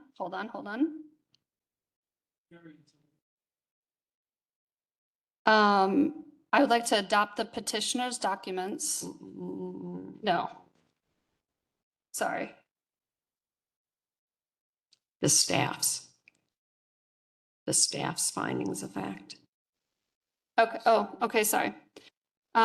Together with the staff's finding of facts as the board's finding of fact in the present petition. And adapt all of the conditions listed in the staff report. Okay, Is that good for the first one? Can we get a second on that? Or I just would like you to clarify, you're not accepting the petitioner's petition as the findings of fact, as the board's findings of fact. correct? Okay. We are adopting the staff's, or sorry, Yes, that's right. okay. Okay, Okay. All right, we've got it. that does include conditions placed, but that's a separate one. Okay. All right, we're good? Mhm. Okay, do I have a second? Second. Okay, roll call. Lightman, Yes. Lindley, Yes. Newbill, Yes. Evangelista. Yes. Okay, now to the second one. Okay, second part.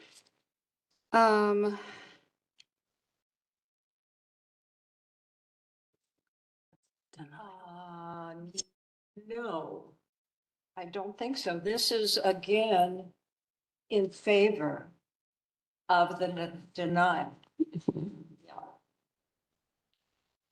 Okay. Does someone else want to take a shot at this? No? Okay, cool. Okay. I need the title here. It's still, I move to approve and it's. the same. And then denial. Mhm. Okay. I move to approve variance 25 UV-10. No, No, I was gonna say that didn't seem right. I moved Yeah, to okay, approve thank the you. denial. Yeah, strike that. I'm sorry.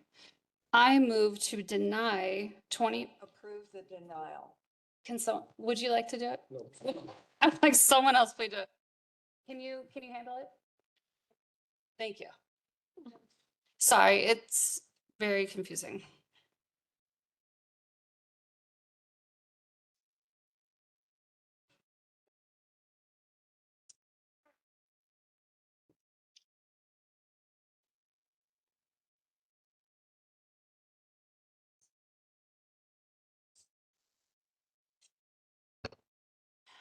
Throw the new member under the bus. Thank you. Mhm.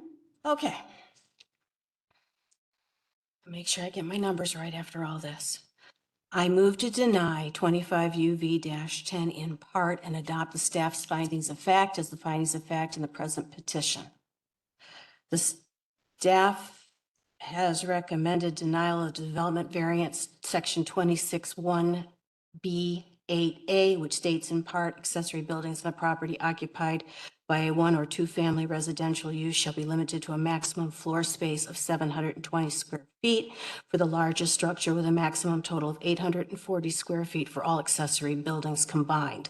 To allow for the proposed accessory dwelling unit at 748 square feet, where the maximum for any one accessory structure is 720 square feet, a variance of 28 square feet was required. To also vary from the maximum total area of all accessory structures of 840 square feet, to allow for a total area for all accessory structures of 1,148 square feet, a variance of 308 square feet based on the following findings of fact. Hold on. Go ahead. You were going to explain something? What?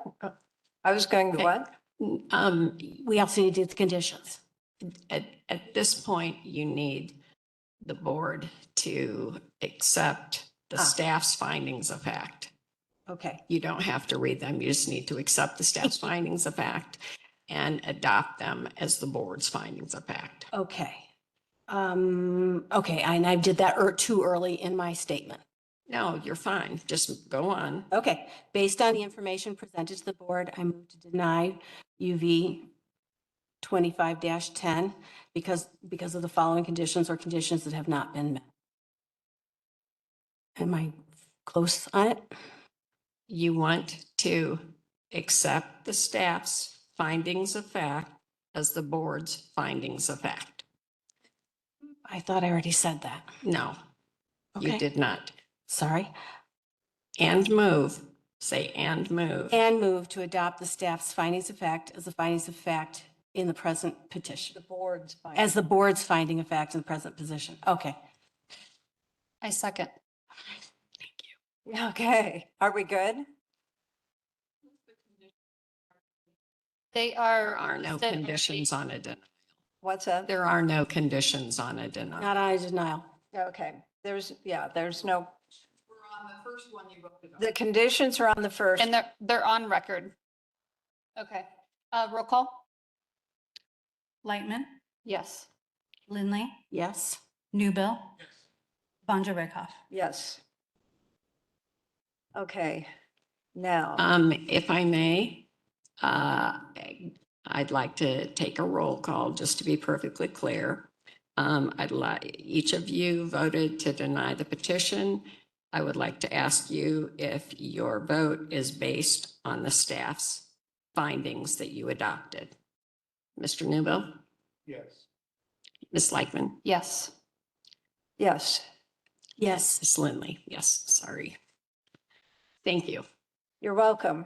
All right, now, in cases like this, it's very difficult for everyone, and I appreciate the civility tonight, and I strongly urge that this carry on throughout the evening and on into your life in the neighborhood.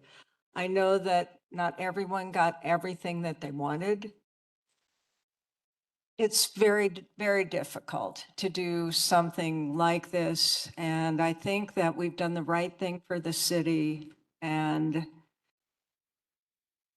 I hope that. And I would ask you all to reach out to your city council members because they are the ones looking over all of our new UDO things that are coming out. So it's super important for them to hear your voices first before it comes before us. Yeah. Okay, so I want to be very clear about that. Talk to your city council members, okay? Yeah, okay. There's we're done on this. You guys can speak to Mr. Hinky, if you would like to talk to him out in the hallway or something during the, afterwards. I'm sorry, I couldn't hear. It's done. Well, I think okay, hold on. This is not an open forum.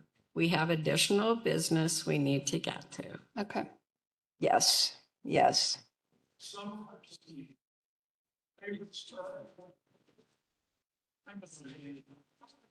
Can we just do that really quick? Yeah, can't we just tell them very quickly what we did?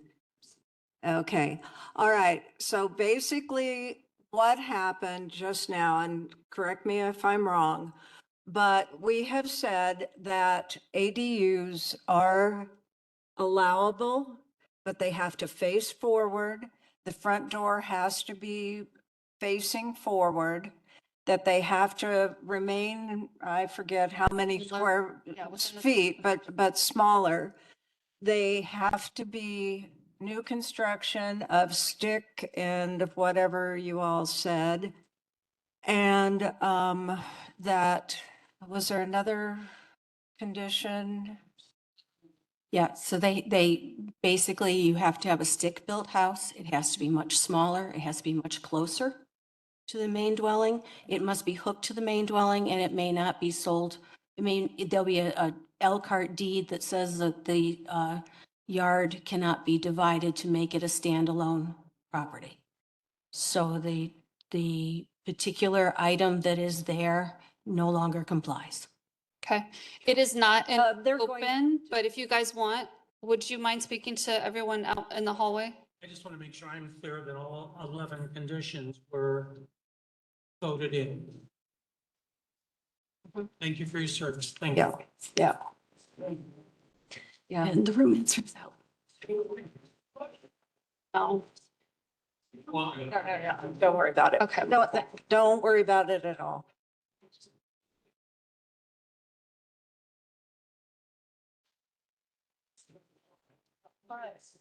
Well, the rest of them should be easier. All right, That way we're not. all right. If you would take the discussions out in the hallway, please, so we can continue on with our business. I don't have a gavel. Is that my gavel? Thank you to everyone who has been patiently waiting. Okay. I doubt if I'll ever need one. All right, let's go ahead. Could we ask for order in the room? We have other business ahead of the board.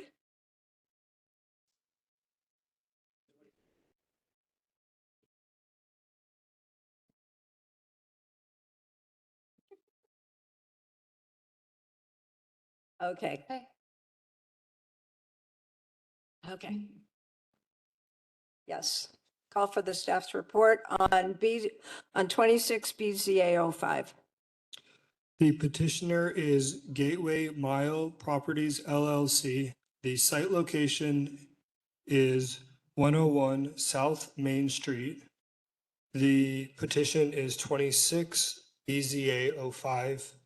The request is to vary from section 2610D, table 1, wall signage in the CBD or multiple tenant building that limits the size to 50% of the signable area to a maximum of 25 square feet per storefront to allow for wall signage that are on the north side 96 square feet, a variance of 71 square feet. On the east, 96 square feet, a variance of 71 square feet. On the southeast, 56 square feet, a variance of 31 square feet. To also vary from section 2610D, table 1, projecting signage in the CBD that limits the size to 9 square feet to allow for a projecting sign that is 12.56 square feet, a variance of 3.56 square feet with previous board action of 24 BZA 26, which was to vary from section 26.10D, table 1, wall signage in the CBD for single tenant buildings that limit the size to 50% of the signable area to a maximum of 50 square feet to allow for a wall sign that was 115 square feet, a variance of 65 feet. Okay. Could the petitioner please come up at this point?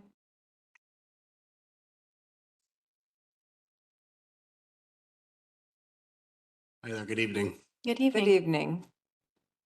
My name is Alan Stenberg. I'm the Senior Vice President of Marketing at Notre Dame Federal Credit Union. We are here representing. Could you speak into the microphone? My name is Alan Stenberg. I'm the Senior Vice President of Marketing at Notre Dame Federal Credit Union. We're here representing Gateway Properties. We've been authorized to speak on their behalf in regards to our signage. We are the tenants on the lower level of their building. So our goal with seeking this variance is to make the biggest punch possible in Elkhart. We're super excited to serve the members of Elkhart County. And looking at other signage in that general area, we think it is a reasonable request. So these signage, as what has been previously said, the north facing and the east facing signage are both reverse channel lit signage. We're requesting a variance of 71 square feet on those. And then the south facing sign is a 31 foot variance. And then the blade sign, which is going to protrude off the northeast side of the building, is a 3.56 square foot variance request. And that's what we're asking of you today. Okay, very good. Any questions for the petitioners? Are you just trying to match the font size and everything of the sign above, or what was your kind of intent with? So correct. So looking at the flow of traffic, other signage in the central business district of Elkhart and other signage on the building. That is how we came to the decision on the sizing of our signage that we're requesting. Okay. Any other questions from the board? Nope. Okay. Open up the public meeting. Anyone to speak in favor of the petition? Well, that's refreshing. Anyone to speak in opposition of the petition? That's the refreshing one. Yeah, that's right. I'll close the public meeting at this time and ask for the staff report. The petitioner is requesting to vary from section 26.10.d, table 1, wall signage in the CBD for multiple tenant buildings. That limits the size to 50% of the signable area to a maximum of 25 square feet per storefront to allow for wall signs that are on the north 96 square feet, a variance of 71 square feet. On the east, 96 square feet for a variance of 71 square feet. On the southeast, 56 square feet, a variance of 31 square feet, and also to vary from section 26.10.d, table 1, projecting signage in the CBD that limits the size to 9 square feet to allow for a projecting sign that is 12.56 square feet, a variance of 3.56 square feet. The board previously heard and approved a developmental variance in 2024 for a similar sized wall signage. At that time, the building was only occupied by one tenant and relief was sought for the part of the ordinance for wall signage for a single tenant building, which allows up to 50 square feet of signage area per facade. The building now has a second tenant, a multi-tenant building, which allows up to 25 square feet. This request is for a similar sign design to the original request. The petitioner is requesting a variance to allow for a sign that is 96 square feet in area, where the maximum allowed is 25 square feet.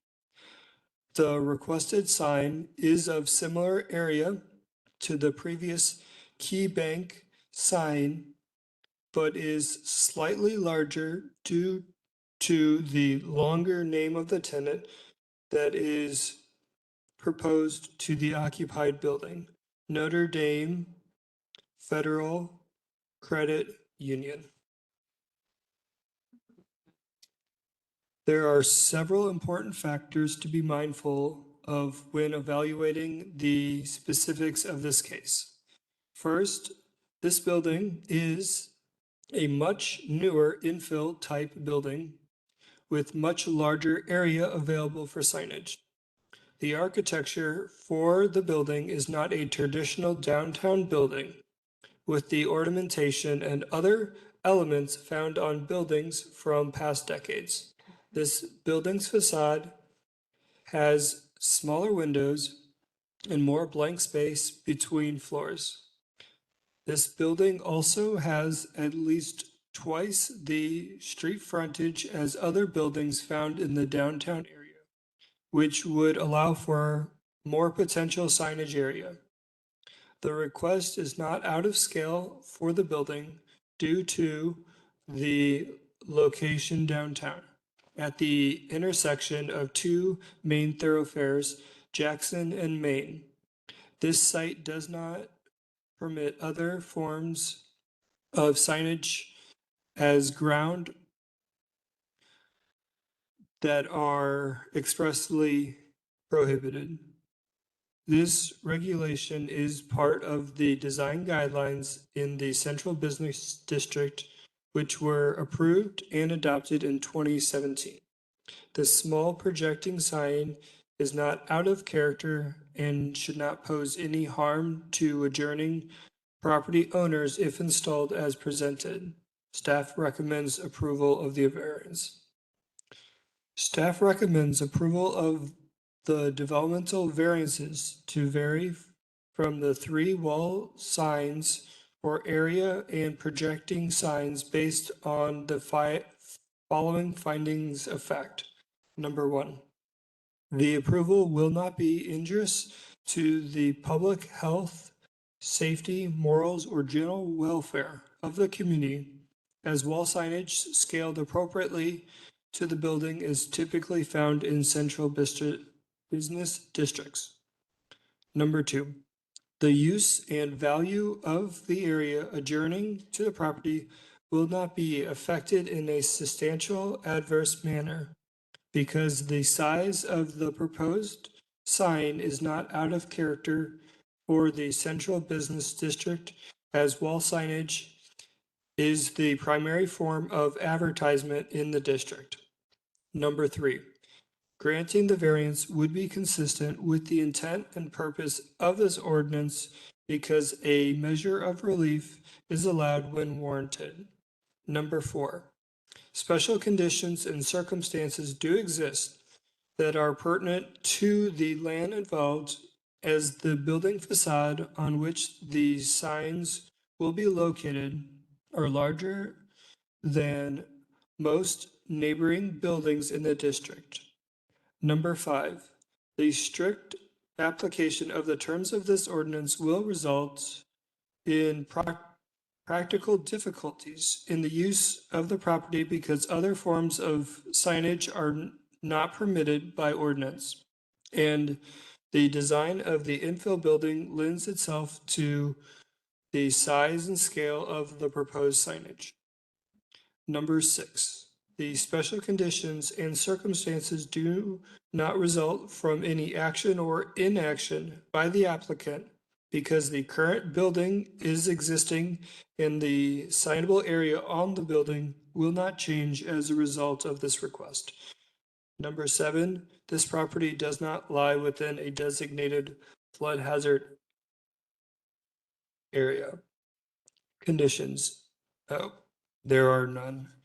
There was 37 letters mailed out and one received in favor with no comments. Any questions for staff from the board? Okay. Let's see. At this time, I'll call for a motion. I move to approve 26 BZA 05 and adopt the petitioner's documents and presentation together with the staff's finding of fact as the board findings of fact in the present petition. There are no conditions. Second? Second. Okay.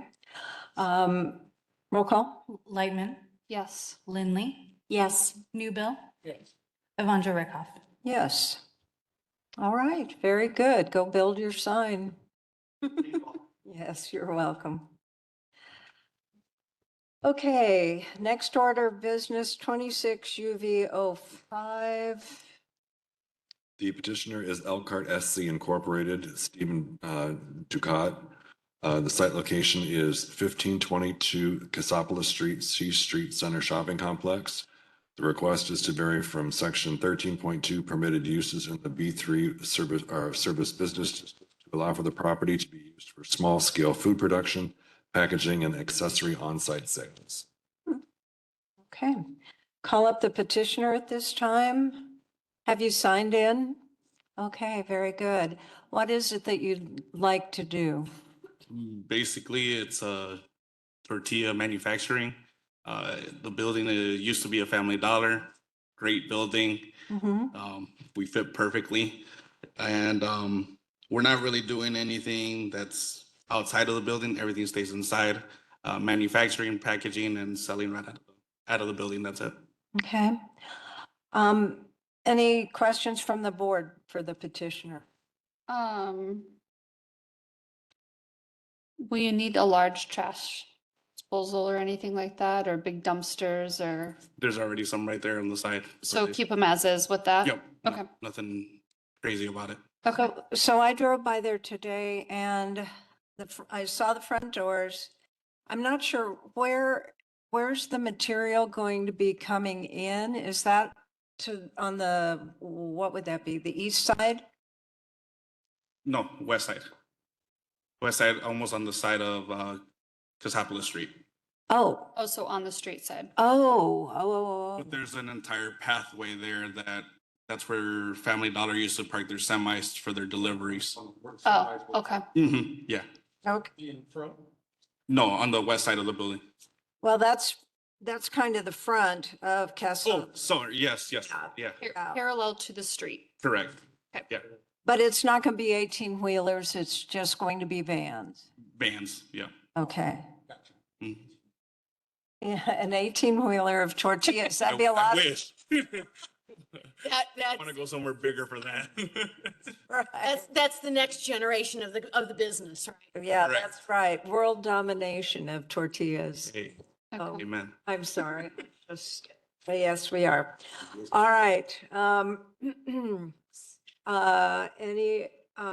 Let's see, any other questions from the board? Okay, No. then I'll thank you. You can have a seat and I'll open the public meeting to anyone who'd like to speak in favor of the petition. Okay, anyone who'd like to speak in opposition to the petition? Okay, I'll close the public meeting and ask for the staff report. The petitioner is requesting a use variance to allow the property at 1522 Cassopolis Street to be used for small-scale food production, packaging, and accessory on-site sales. Section 13.2 permitted uses in the B3 Service Business District do not permit small-scale food production and packaging. The property was formerly a Family Dollar. The property is currently vacant and being marketed for lease. There is now interest in by a new user for small-scale food production and packaging, along with some retail sales. The specific portion of the request requiring the use variance is the food production and packaging. The use is tortilla production. Retail sales is a permitted use in the B3 district. The former Family Dollar building is freestanding within the C Street Center Shopping Center built around 1987. Because of the change of use and specifically food preparation, there will be expectations from the Department of Public Works related to the installation of grease interceptors to protect the public sewer infrastructure. The project will be required to be submitted and approved through technical review to ensure compliance with all utility and developmental standards. Based on materials submitted for this case, there will be some interior building renovation required. Included are modified and added wall partitions plus a new entry door that is proposed to be on the west of the building, making the loading of food products in delivery vehicles easier and not mixed with retail client traffic. It was also stated in the submittal material that product will be picked up by cargo vans. No box trucks or semis will be used by this business. The hours of operation for the food production part of the operation are 5 a.m. to 2 p.m. The retail store hours will be 7 a.m. to 5 p.m. 7 days per week. Currently, there are approximately 48 parking spaces that surround the shopping complex landscape island, plus 7 spaces at the north side of the building.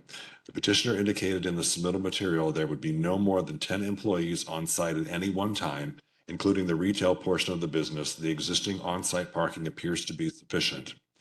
As a part of the technical review submittal, staff would like the petitioner to indicate on a site plan where the employees will be asked to park plus delivery truck movements. Staff supports the request. The property is located in a shopping center that would seemingly benefit from a new business. The hours of operation are similar to those of other businesses in the complex, and the proposed use should not pose any harm or create any hardship to adjacent users. Staff recommends approval of the use variance based on the following findings of fact. Number 1, the approval will not be injurious to the public health, safety, morals, or general welfare of the community because the building will not be expanded and any necessary updates will be performed per all applicable building codes. Number 2, the use and value of the area adjacent to the property will not be affected in a substantially adverse manner because there will be no exterior changes to the existing building and the proposed use should not cause any nuisance to adjacent use.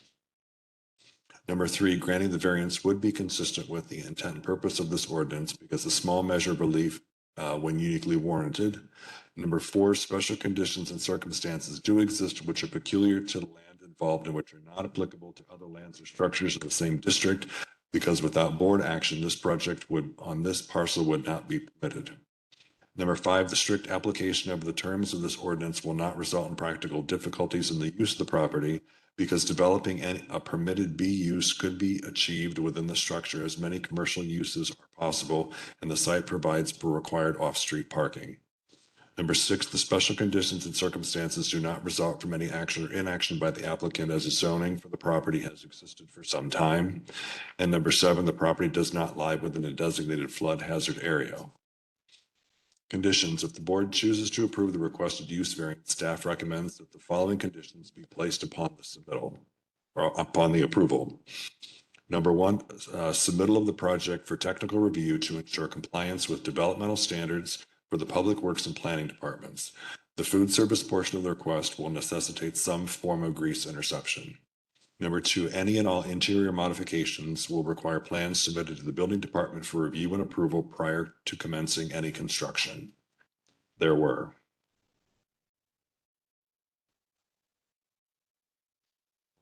31 letters mailed, 1 not in favor, returned not in favor with no comment. Which the not in favor of what? 1 was returned not in favor with no comment. Comment. Oh, okay. All right, very good. Any questions for staff from the board? Yes, I have one question. How does the proposed manufacturing, small-scale manufacturing, and I think that may be my key word, in that development, there are 2 restaurants already, strictly for well, one is strictly takeout, one is eat-in. Why the difference? It's the technical difference in the definition in our current ordinance. Okay. I looked at this use, and some of you who are lifers to Elkhart will remember Devani's Bakery. Mm-hmm. They did a lot of the same on a smaller scale, the same form and fashion, make and bake and take away and deliver. That's essentially what is going on here. Slightly larger scale, but it's make on site. They have a retail component, but a portion of their business is to package and take. No, that's the difference from the pizza place. That is the difference. Okay. I just was trying to figure out why we need to do this. That's the scale and the impact surrounding businesses. Okay. I mean, it's contained in one building. They have a retail component to their operation, and what they're doing is in concert with the retail, but also outsourcing as well. Understood. Thank you. Any other questions? Okay, call for a motion.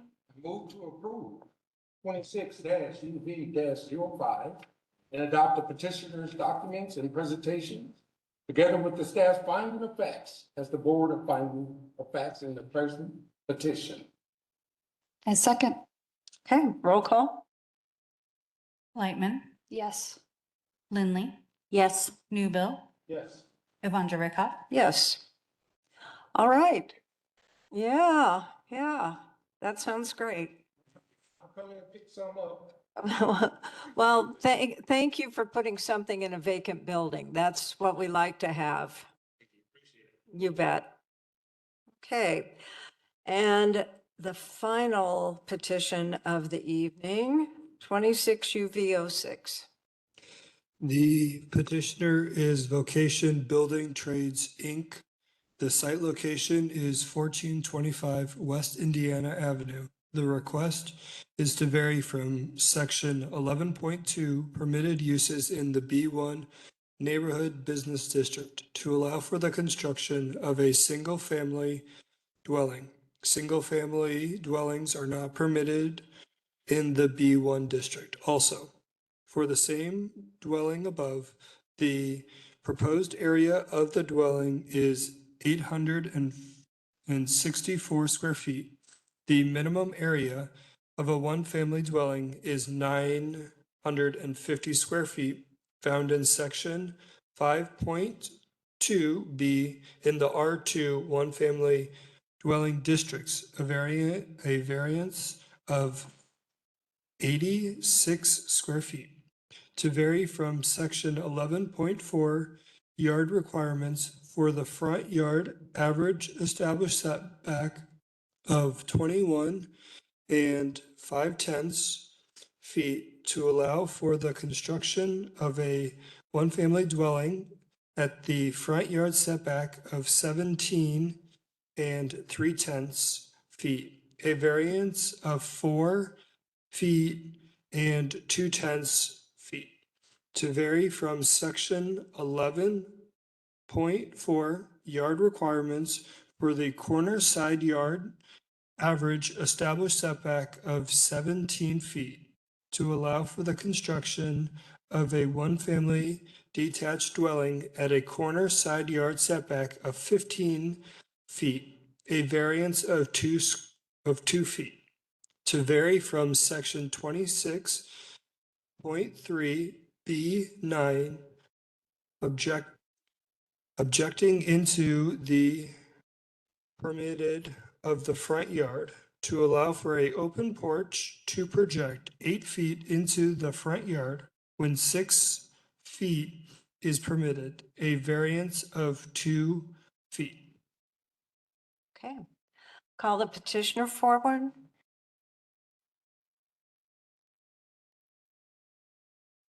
Good evening. Good evening. Can you tell us what you'd like to do? Yeah, hi there. My name is Brandon Akins. I'm the director of the Elkhart Area Career Center. The Vocational Building Trades Program is the entity for our building trades. We built homes since the late 1950s. We've built over 72 projects across Elkhart County and the city. What we'd like to do is continue to work with the city to revitalize where we have abandoned properties. This property we'd like to build single family residence, and that's where we're asking for the variances. Okay. Any questions from the board? I don't believe so.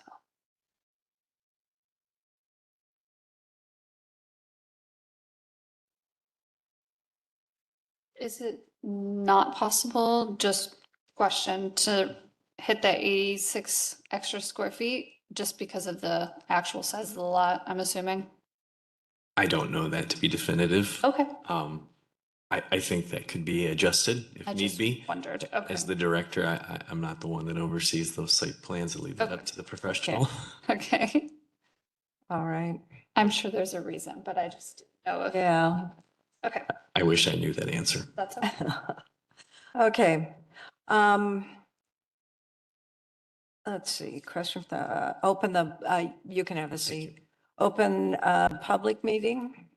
Anyone wishing to, I'm sorry? Is it my turn? Finally, huh? Yeah, Best for last. it's been a while, hasn't it? Yes. Yeah, I missed all my TV programs. My name's Rick Stolper, and I own a business in adjoining part of that property. And I'm not really opposing it any. I got your letter just today, and I briefly read it, and it was pretty clear about the setbacks and the change in zoning and the variances and the square footage. But the only thing I didn't see addressed in here was the parking. It's a corner lot, and the reason I'm concerned about the parking, I've noticed I have other properties on corner lots, and there's not much room at this home. It's a very small lot, and I don't think they get more than 2 cars in the driveway. So they're inclined then, if it's a side road, to park on the side road, and we've got big trucks going in and out all the time. So I really can't have the side road blocked. Okay. Other than that, I mean, we do work for the Career Center. It's a great organization. They provide kids with teach them a valuable skill. So Right, right. as long as we can be ensured that they're not going to be parking on the side road. Well, it's a single family dwelling, so there'll only be 2 cars, or at the. Supposedly, but Yeah, in that neighborhood, I mean, there's people that's parking 10 Right. and 12 cars in the lawns and everywhere. So Right, right. Are we allowed to show him our map of, Sure. if you want to see, the Oh, I can see. proposed garage and driveway looks like it's on Elliston Avenue, right there. Hey, a little foggy here, I left it all asleep, but. With all that excitement, you're about to fall asleep. That's not to mention, I'm never gonna think of. So the garage is the driveway coming in off of Elliston, is that how that goes? Yes, so the driveway, correct. Okay. And they're gonna enter they're gonna enter the garage on the side? On the side, yes. I think that's, Where the trucks would turn in, right? Yeah. Where the semis go down that way. Yeah, we're at a dead end, we're right along the Right. railroad track, so, but I've You- had problems over on. You can actually, will you take it back and speak all of it into record for us? Thank you, thank you. Yeah, you can take that if you want. the railroad tracks are on the other side of the street, aren't they? No. We've had problems on Albany because you built, the city built, I don't know, 7, 8 years ago, you built a bunch of homes down there. I think they're HUD homes now. I think HUD took them over. And there, at the time they was built, there was not supposed to be any on-street parking. They provided parking behind these units and they don't enforce it. And sometimes we have trouble getting up and down the street. And it can be a conflict. The city actually ought to put no parking signs and they ought to enforce it also. Mm-hmm. And there again, I'm just concerned about the parking on Elliston. That's all I'm concerned about. Okay. Well, that's where they're going to be going into that garage. So there shouldn't, Just turn it in the garage. I mean, that's not a big deal. That's no, but there's cars that's the neighbor guy to the west of them, because he's got his driveway over on this property. And once in a while, he comes over on the street and parks in the street. You also had a request from a church. It was supposed to be built there, and there's absolutely, it was a change it to a church. And there's no parking. I mean, you park about 4 cars at the church. That has nothing to do with this meeting, but. right. As long as they're not blocking the street, that's my concern. It's just the street blocking. I think you'll be fine. You think so? If you find that there, 20 cars, just call the police and have them come and take care of the situation. I think if you could certainly put signs up there that said no parking, I mean, Yeah, we have no jurisdiction over that at all. but other than that, it's, Okay, great. Well, thank you for coming out tonight and talking to us. I miss all my TV. I miss Jeopardy. Oh, TV. on it. What a deal. That's a lawsuit, right? That's what we need. Yeah, I don't have a patent. Is that gonna be a problem? Can I give him this little map here? Okay, you can have that one. You're welcome. It's being interesting. Yeah, it certainly has. All right. Okay. I'm sure you're So we're not. ready to move on. I'm to sure dinner? you're not. All right, have a blessed day. Okay. Anyone else who wishes to speak? Okay, at this time, I'll close the public meeting and ask for the staff report. Make it. The petitioner is requesting a use variance to allow the property at 1425 West Indiana Avenue to construct a single-family dwelling. Section 11.2, permitted uses in the B1 Neighborhood Business District does not permit single-family dwellings. The need for the use variance comes from the fact that the B1 zoning district does not permit single-family dwellings as a permitted use. On the south side of this part of West Indiana, the land is zoned either B1 or B2. This commercial zoning acts as a developmental buffer between the residentially zoned properties to the north and the industrially zoned along the south side of West Indiana Avenue, which backs up to the railroad tracks. This request does not impact the surrounding uses or character of the neighborhood, as this use is less intense than most commercial users or permitted uses in the B1 district. Existing residential uses exist all along this segment of West Indiana Avenue.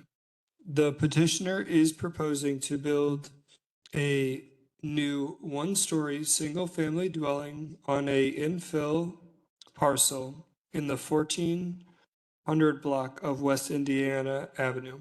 Due to the size of the parcel, the proposed house does not meet the corner side yard and front yard setbacks or the minimum square footage for the ground floor requirement.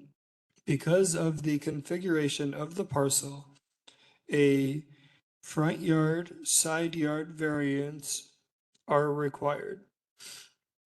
This type of variance is not uncommon for parcels in established neighborhoods where new infill homes are placed on parcels that do not meet the developmental standards.